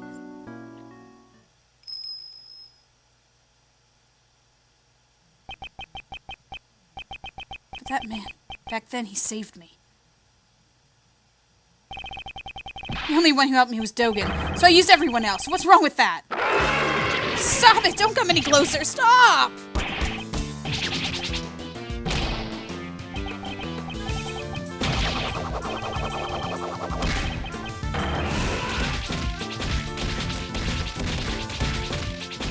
For such a scary villain, he has the most amusing breakdown animation. Just all of the animals just beating him up. Is that to kill her? Seems the game's finally over. Yep, it is. Shelley de Killer. Mr. Edgeworth, I must thank you. You've exposed the true identity of the mastermind. Now, I'm free to... Is he gonna kill him? What? Drawing a gun would be most inadvisable. Stay where you are and do not move. I don't really see what's happening with the sprites here. Is he holding a gun to him? I don't have a gun. You do have a gun, do you not? You intended to draw and fire it without anyone noticing. You must have taken it from the body double when he killed him. From the body double. This man has betrayed his bond of trust with me. He would have me kill the president while knowing full well he was the body double. Lying about a target is an extremely dangerous thing to do to an assassin. Not having all the cards on the table can seriously jeopardize an assassination. However, what is even more is your deception and your attempt to manipulate me. The time has come for your retribution. Stop!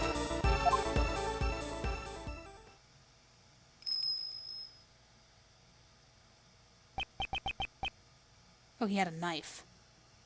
You are. It has been far too long, Shelley. Please step aside. That man is my prey. I must ask you to spare his life. Please permit this young acolyte to receive his proper punishment in prison.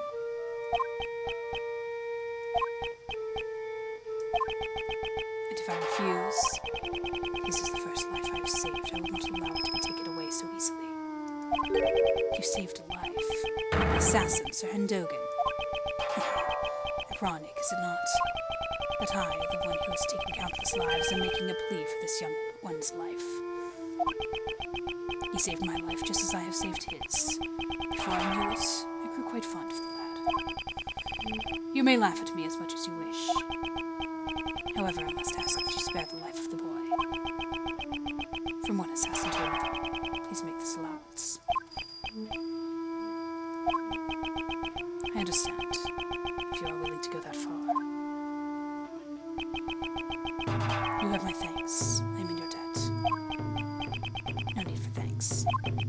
I simply felt there would be no merit in a fight to the death with you. That is all. And with that, I must take my leave. Wait! Somebody catch him! Prosecutor Edgeworth, I must thank you as well. It was necessary for this young acolyte to be put in his place. And that you've done. Now then, it's time for me to return to my humble cage, surrounded by iron bars. Right, Anubis. Right, boy. Oh, look who's here.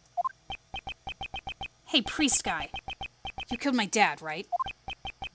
Indeed. I am not one to forget those I have slain. I see, you must despise me, boy with horns. In that case... John! Do not panic, I simply let the boy with no horns my knife.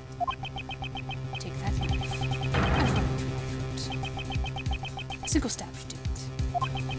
I've long been carvings. Revenge? John! Don't do it! John! Please, I beg of you. Until just now, I had intended to seek revenge. No matter how many years it took. Revenge! Revenge is good, really good. All your pain and suffering slips away. Everything becomes numb and you'll feel nothing. Yeah, you may be right. I thought about that while I listened to what you had to say. John. But the only one who would be satisfied with revenge would be myself, right? If I became a murderer, my mom would go through even more pain and suffering. My friends from the movie, too, and all those people who care about me as well. The boy with horns says some interesting things. That's right, I finally get it now. I'll never forgive you, but I'm not the one who should punish you. After all, isn't that what my mom and that prosecutor guy are here for? John. John! You just said some really profound stuff just now. Okay, perhaps you should study up a little more yourself. Is that so? Well, young one, it is time for us to depart. Where to? To prison, of course. That place will be our home. Our home?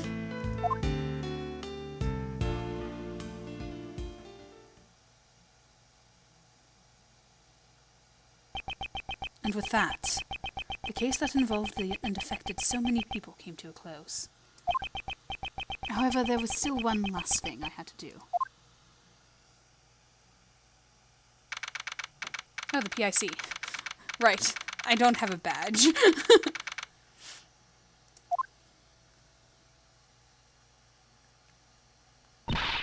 Mr. Edgeworth, sorry to keep you waiting.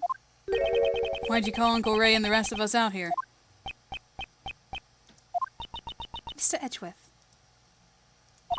the formal proceedings have just come to a close. Hmm? What are you talking about? This is the place where I once relinquished my prosecutor's badge.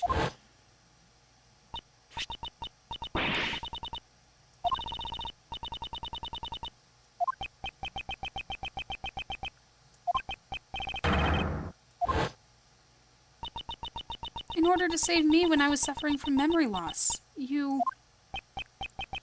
A certain man once said, the only ally a defendant has is their attorney. By trusting in their clients, an attorney draws closer to the truth. The sight of that man still shines brilliantly in my eyes. Just as the image of my father, fighting in court, does. Gregory. However, this is nothing more than that man in my father's way of life. It's not mine. Mr. Edgeworth, I think I shall live as a prosecutor after all. I see. You made your decision. I'm sorry. No, I understand. That's your answer, isn't it? It is. Okay, and that's the end of this conversation. Don't regret it. Even if you beg me later, I won't let you work for me ever again. I understand. But you know, Miles, mind if I ask you why you chose to live as a prosecutor? Mr. Shields, you asked me this before.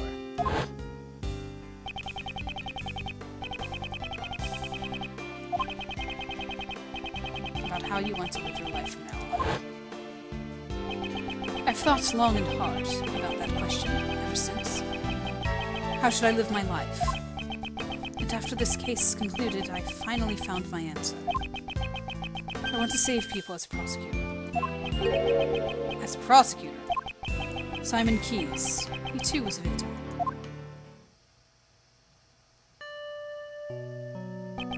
He lost a parent in a past murder, and with it, the ability to believe in anything else. I too know that feeling. The feeling of losing what's important to you and being unable to believe in anything. I doubted everything during my lonely battles in those days.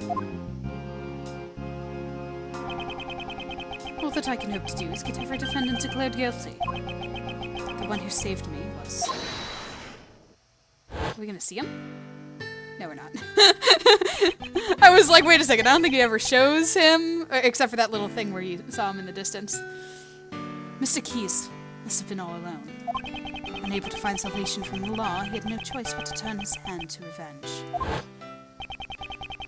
I suppose you never thought to seek help from the police. No way! As long as Blaze is around, any evidence would be destroyed by him. Actually, didn't something like that almost happen today during Patricia Rowland's trial? I want to save those like Simon Keyes. So how would you save him? I'm sure this tragedy could have been avoided if only he could have relied on the courts. But instead he was cornered by Blaze the Best, who used the power of law for evil. The form of the law can change depending on who wields it. It can be at once a shield to protect and a blade to harm. That too is a contradiction of the law. Contradiction, huh? Contradiction in the law. The way the law is right now isn't always completely right. The only way to right those contradictions is by joining in the court system. The one who could have saved Simon Keyes was not an attorney, but rather a watchman of the law, a prosecutor. I shall face the contradictions in the law as prosecutor. I see. That's just like you. But you know it'll be tough. It won't be just a walk in the park. We'll be going up against the law itself. You do realize that, right? I do. However, someone must. Yep, Uncle Ray believes in you. The law evolves and grows, just like all of us do. I'm sure you can pull it off. After all, you're Gregory's son. Your old man would never give up, no matter what. His eyes always saw only what lay straight ahead. Miles, when you chose to live as a prosecutor, your eyes looked just like your father's. Looks like you've grown up a bit. I really wish your old man could see you now. Thank you very much, Mr. Shields. So then, Prosecutor Edgeworth, allow me to formally return this to you. Please do. I, Justine Courtney, as a member of the PIC, do hereby return to Miles Edgeworth the rights and privileges of a prosecutor in the name of the Goddess of Law. Yay! Look at how empty my evidence is. And with that, Prosecutor Edgeworth is revived. That's great, sir. So then, Prosecutor Edgeworth, it's time for Uncle Ray to make his exit. I have to report to your old man about all this traitor in the Edgeworth family. All about the traitor in the Edgeworth family. Thank you for everything, truly. Next time we meet, this might be in the courtroom. Hope you'll be ready. Uncle Ray might not look it, but he is an ace attorney after all. I look forward to seeing the attorney my father trained in action. Take care. Prosecutor Edgeworth. Welcome back. Judge Courtney. I must give my thanks to you as well. To me. You sought to fix the corruption within the PIC from the inside. That must truly have been a lonely battle. No, it was not. For I was never alone. And because the goddess of law is always by your side? You made me realize that one could fight in such a way. The prosecutor's office, no, the entire legal world is caught up in this contradiction. If that cannot be set right, there is a truth that will never see the light of day. It was only through your help that I was able to find this new path. One that fights against the contradictions in the law. I too find that promising, as one in the service of the goddess of law. You shall certainly succeed in helping the law grow. Let us meet again in the courtroom. Yes. I must apologize for my shameful acts during the trial 2 days ago. And next time I shall fulfill my duties as judge perfectly. Your Honor, I do not intend to speak regarding your ideas. Prosecutor Edgeworth. However, the greatest judge I know is one overflowing with humanity. Even during a trial, that judge experiences happiness, anger, sadness, and joy. But nevertheless always hands down the correct verdict in the end. It's difficult to say. But sometimes I feel that perfection is not always correct. So, a judge too has the right to behave in such a manner. Thank you very much. Prosecutor Edgeworth, when I pursued efforts against Blaze the Best, the goddess of law was not the only one by my side. Thanks, John! When I have this cut out with me, I feel a strange sense of courage well up from within. No matter how painful things become, and no matter how strong the fall, when I remember that I am not alone, I'm able to keep moving forward. Wrongs must be put right, for John's sake as well. John too lost his father in a past crime. That is more important than even the words of the goddess of law. Though I'm sure the goddess would be angered by those words. Your bond with your son is the secret to your strength, I imagine. It don't have to be perfect, I just want you to grow little by little. Both as a judge and as a mother. And that is how I feel. It seems there is much each of us has yet to learn. Agreed. We are still but children before the world. Let us grow in our respective paths until we meet again. I shall look forward to that reunion. May the blessings of the goddess of law be upon you as you follow your new path.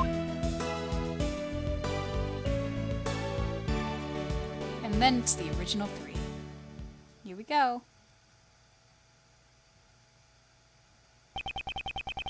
Oh. Though I once lost my position as prosecutor, I've now reclaimed it, so that I may tread a new path as prosecutor. I shall surely reach the truth waiting at the end of this path. No matter how difficult the path may be. If any seek to stop me on my path, they shall receive no mercy. No matter who they may be, I will shout just one word. Objection! The ending credit quotes are gonna go fast, I have a feeling, because that was really fast.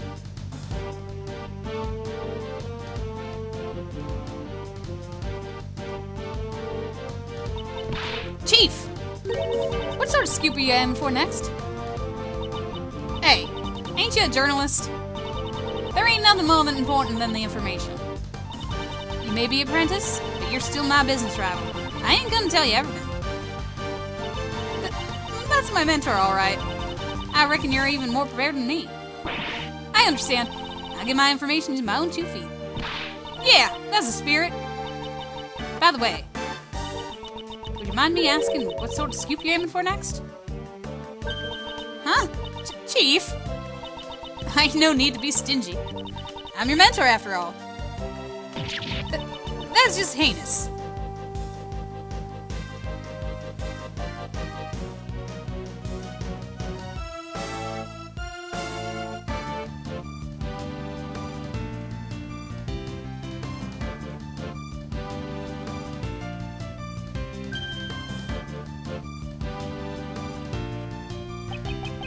seems that the wound in my left arm has yet to heal.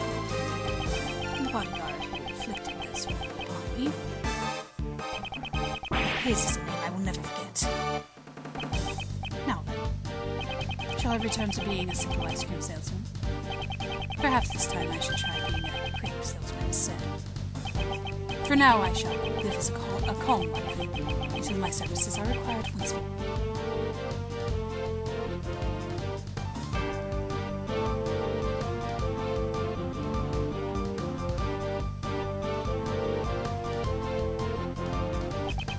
I might have been knocked out once by that prosecutor named Edgeworth. But I'll keep trying to escape. I won't let him dampen my fighting spirit. Ain't that right, Rocky? The gong that'll sound my next escape will ring out soon enough. Until then, let's keep working out.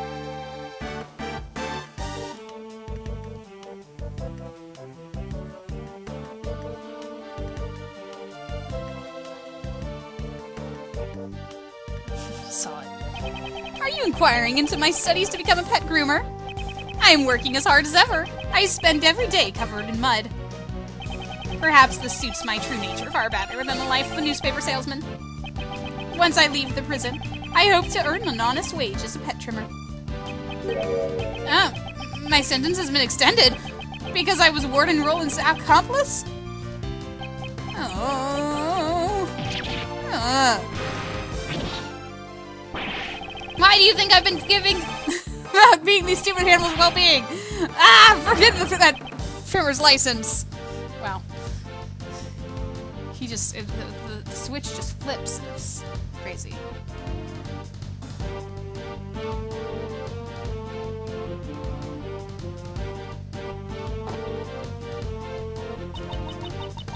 Regina was really shocked by the truth about Simon, too. I mean, I trusted him as my subordinate. But there's no use fretting over it. The show must go on. I have to do my best so I won't use the magic or ventriloquist divisions. I'll put on the greatest performance ever, one that'll blow away this entire case.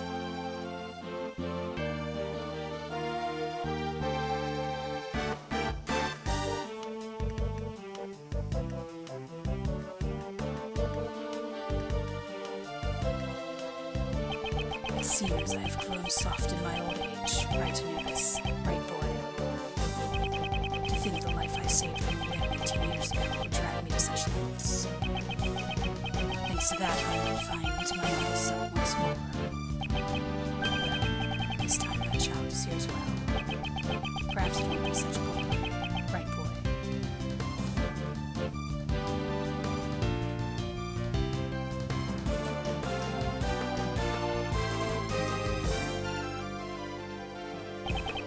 Today's dessert is chocolate cake. That gently melting moment of allure. I will wait for you forever, Kate. I shall come here every day just as you and Raymond did for me. Monsieur Seals, Prosecutor Edgeworth, I am truly grateful to them. I cannot believe that I am able to eat your desserts once more, Monsieur Master. Oh, I've been allowed to distribute my treats in both the detention center and the prison. For the past 18 years, I have brought joy to one and all with my delicious sweets.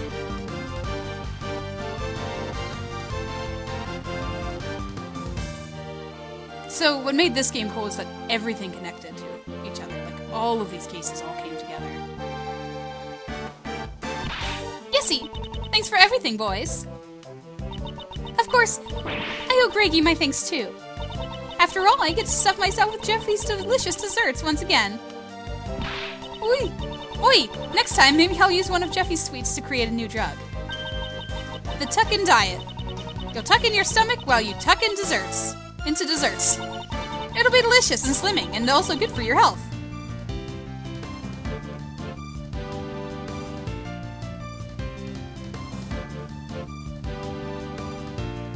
Hilarious. Man, I'm glad I got to meet and sketch so many beauties. But Mandy caught a glimpse of my beauties sketch. She had a misunderstanding and clobbered me in the face with my sketchbook.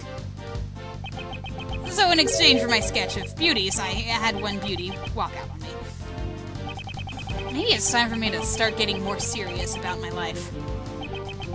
Do I take the path of an artist? Or do I follow the path of my heart? Oh, and by heart I mean the heart of my new lady. Well, he picks himself up fast. Rebounds quickly.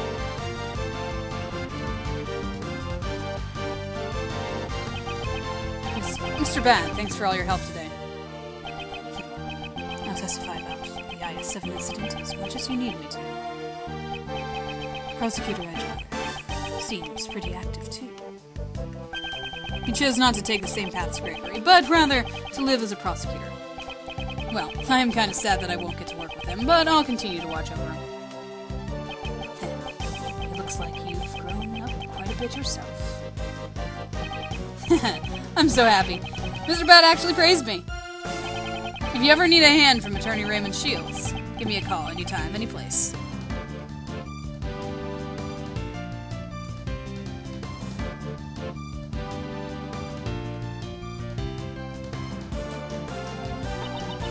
My crimes were punished far more leniently than I expected.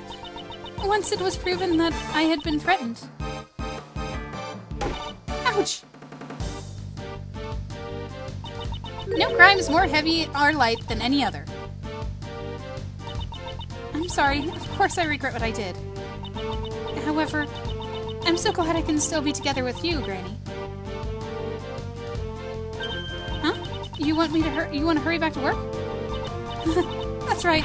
The next corpse is waiting for us after all.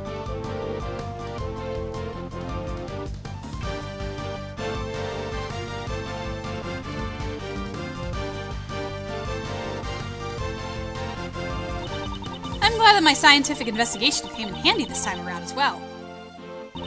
Good thing I rushed back here all the way from Europe. And now I have to leave again. That kind of takes the fire out of the girl, as you can imagine. But this is also I can become an actual forensic scientist. So then, I guess it's time to go. If anything comes up, I'll be sure to call me right away. The second I get the word, I'll dash right over.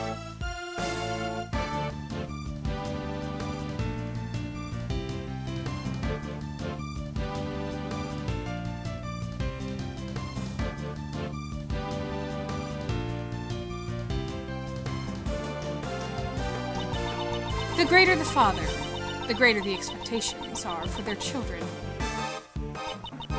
Prosecutor de Best, was it? His way of life shall be tested henceforth.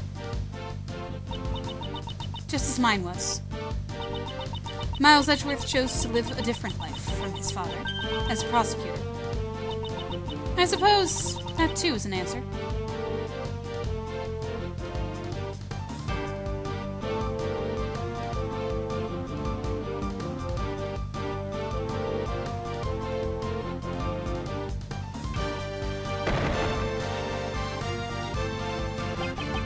I could never have imagined the truth that my old man was hiding.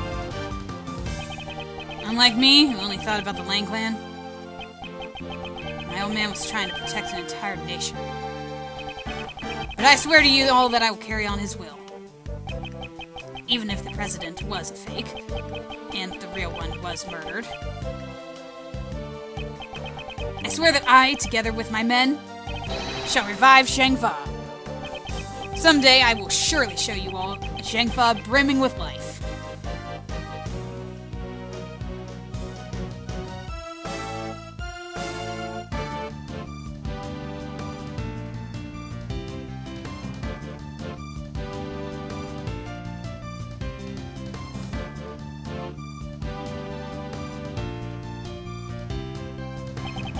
I've asked everyone to stop calling me the best.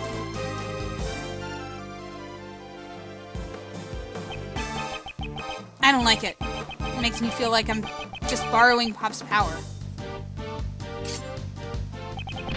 I shall study even harder than before and triumph over Pops.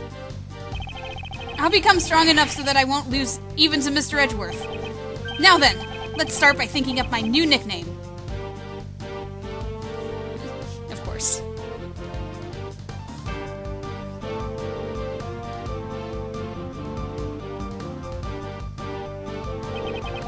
lot has happened, but thankfully the film was a roaring success.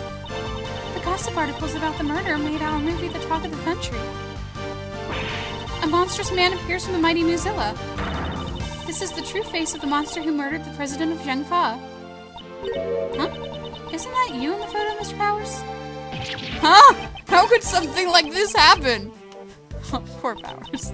Now it's fine, isn't it? It's thanks to those articles that our film is a big hit. Much obliged. Poor Will.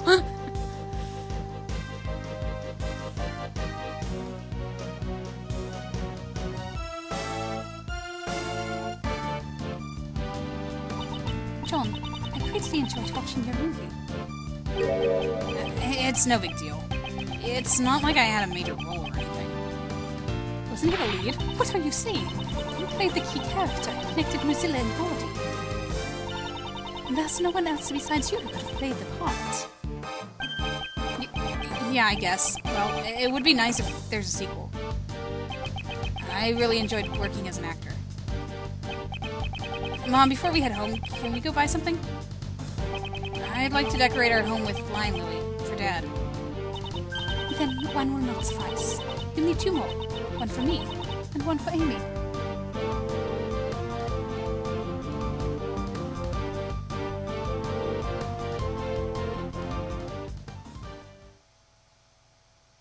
Ah, there's the 3.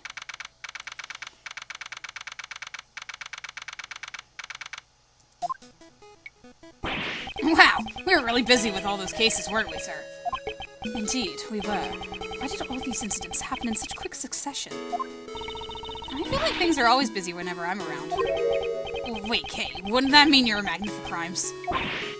Hey, Gummy, that was rude! I do get the impression that he's not entirely wrong. So then, Kay, do you intend to resume your training to become a great thief? I don't know. Huh? Is something on your mind, pal? How should I put it? Until now, I've always been chasing after my father. So that I could become a great thief, just like him. Like the previous Yatakars, I suppose.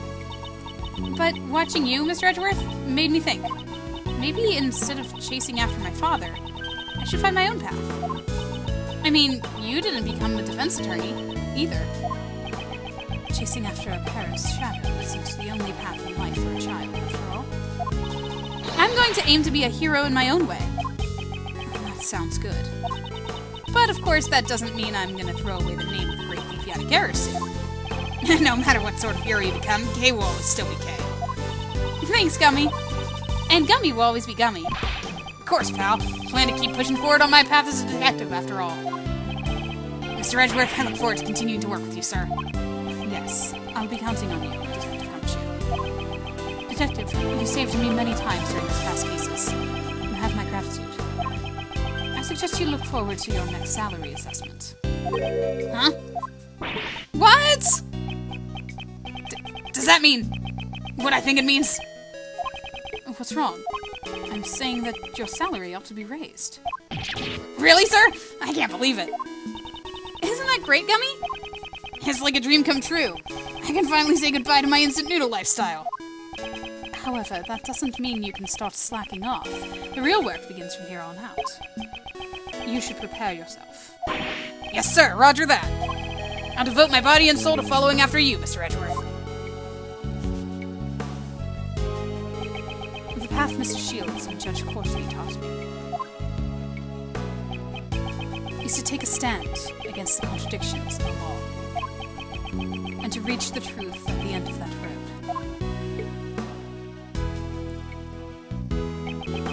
What am I able to do? That is a question I must continue to dwell upon. Certainly this path will not be easy. However, Prosecutor Edgeworth, when I pursued and fought against Blaise de Best, the goddess of law was not the only one by my side. It's John! When I have this cut out of me, I feel a strange sense of courage well up from within. When I remembered that I am not alone, I am able to keep moving forward. Your bond with your son is the secret to your strength, I imagine. Bonds. Aha! I completely completely forgot! That was sudden. What's wrong? I was searching for members for the new Yatagarasu team. Now that you mention it, I do remember you saying something to that effect. But in the end, I wasn't even able to find a single person. Can you imagine it? A team combining their powers in order to steal the truth? I wanted to create an invincible team like that, but... What are you saying, pal? Don't you already have a team? Together, the three of us can solve any case that comes our way. Yeah, you're right. A prosecutor, a detective, and a great thief. We're the invincible trio of heroes that steals, captures, and pursues the truth. Hearing all that kind of makes me feel sorry for the truth. As long as the three of us are together, there's nothing to fear. Isn't that right, Mr. Edgeworth? Yes, you are correct. Even until his last moments, my father ran along his own path. I too shall advance along mine, accompanied by my somewhat boisterous comrades. As long as they are by my side, I can walk forward without hesitation. On this new path as a prosecutor. Prosecutors and attorneys. The path I walk is not my father's. However, I am certain that the two paths are not separate. Though we may walk in opposite directions, our destination is the same. Why, you may ask? Because both paths lead to the one and only truth.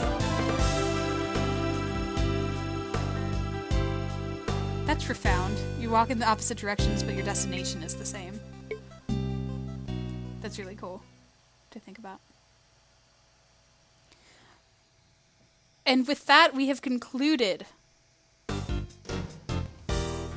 Prosecutor's Path, the fan translation. Man, what a journey. I love it. I love these characters. I love the cleverness of the cases. And the villains are intense sometimes, and it's great. And it's fun to just kind of go along and watch the case come together and have these reveals. I think I mentioned this before, how things are like revealed.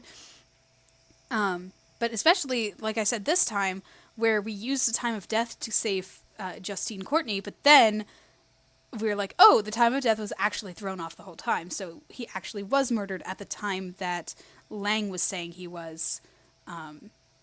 So that was that too. But yeah, this is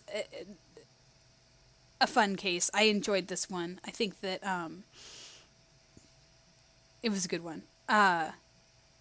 What did I say was my favorite? The Inherited Turnabout? I think that the Inherited Turnabout is still my favorite, but the Grand Turnabout is really good. And the villain is just a shock just at the end there, just like, wait, this guy. And how everything comes together, how it takes everything from those cases that we've done in the game. Because not many of these games, unfortunately, have the cases all lead or all come together like that. Like the first Ace Attorney's investigation game had that sort of thing where it all came together, where they were all part of the single story thread. Of course, it was out of order in the first game. This one, it was all in order, and it was all on top of each other. I think it all happened in a matter of, less than a week. I think it was like day after day at that point. But yeah, it's fun whenever all of the cases have something to do with that main story. Well, with that being said, the next thing that I'm going to be doing here, along with our Ace Attorney tribute, or playing tribute to Ace Attorney games, is going to be, like I mentioned before, Apollo Justice, which takes place 7 years after all of this. And that's a lot of fun, and I look forward to you meeting the characters and seeing the first episode, where you will see really what the basis of the game is going to be about. So it's a bit of a time jump, but it's fun. It's not as memorable to me. I don't know why. It didn't stick in my head as much. But the references and things like that, and seeing what happens with this time jump, and being in the shoes of a new I almost said prosecutor, a new defense attorney, is going to be something to look forward to. So do look forward to that. I will be setting that up in the next week or so. And until then, I hope you enjoyed Ace Attorney Investigations 2, the fan translation Prosecutor's Path. Thanks for watching. Thanks for tuning in. And as always, I will talk to you guys next time.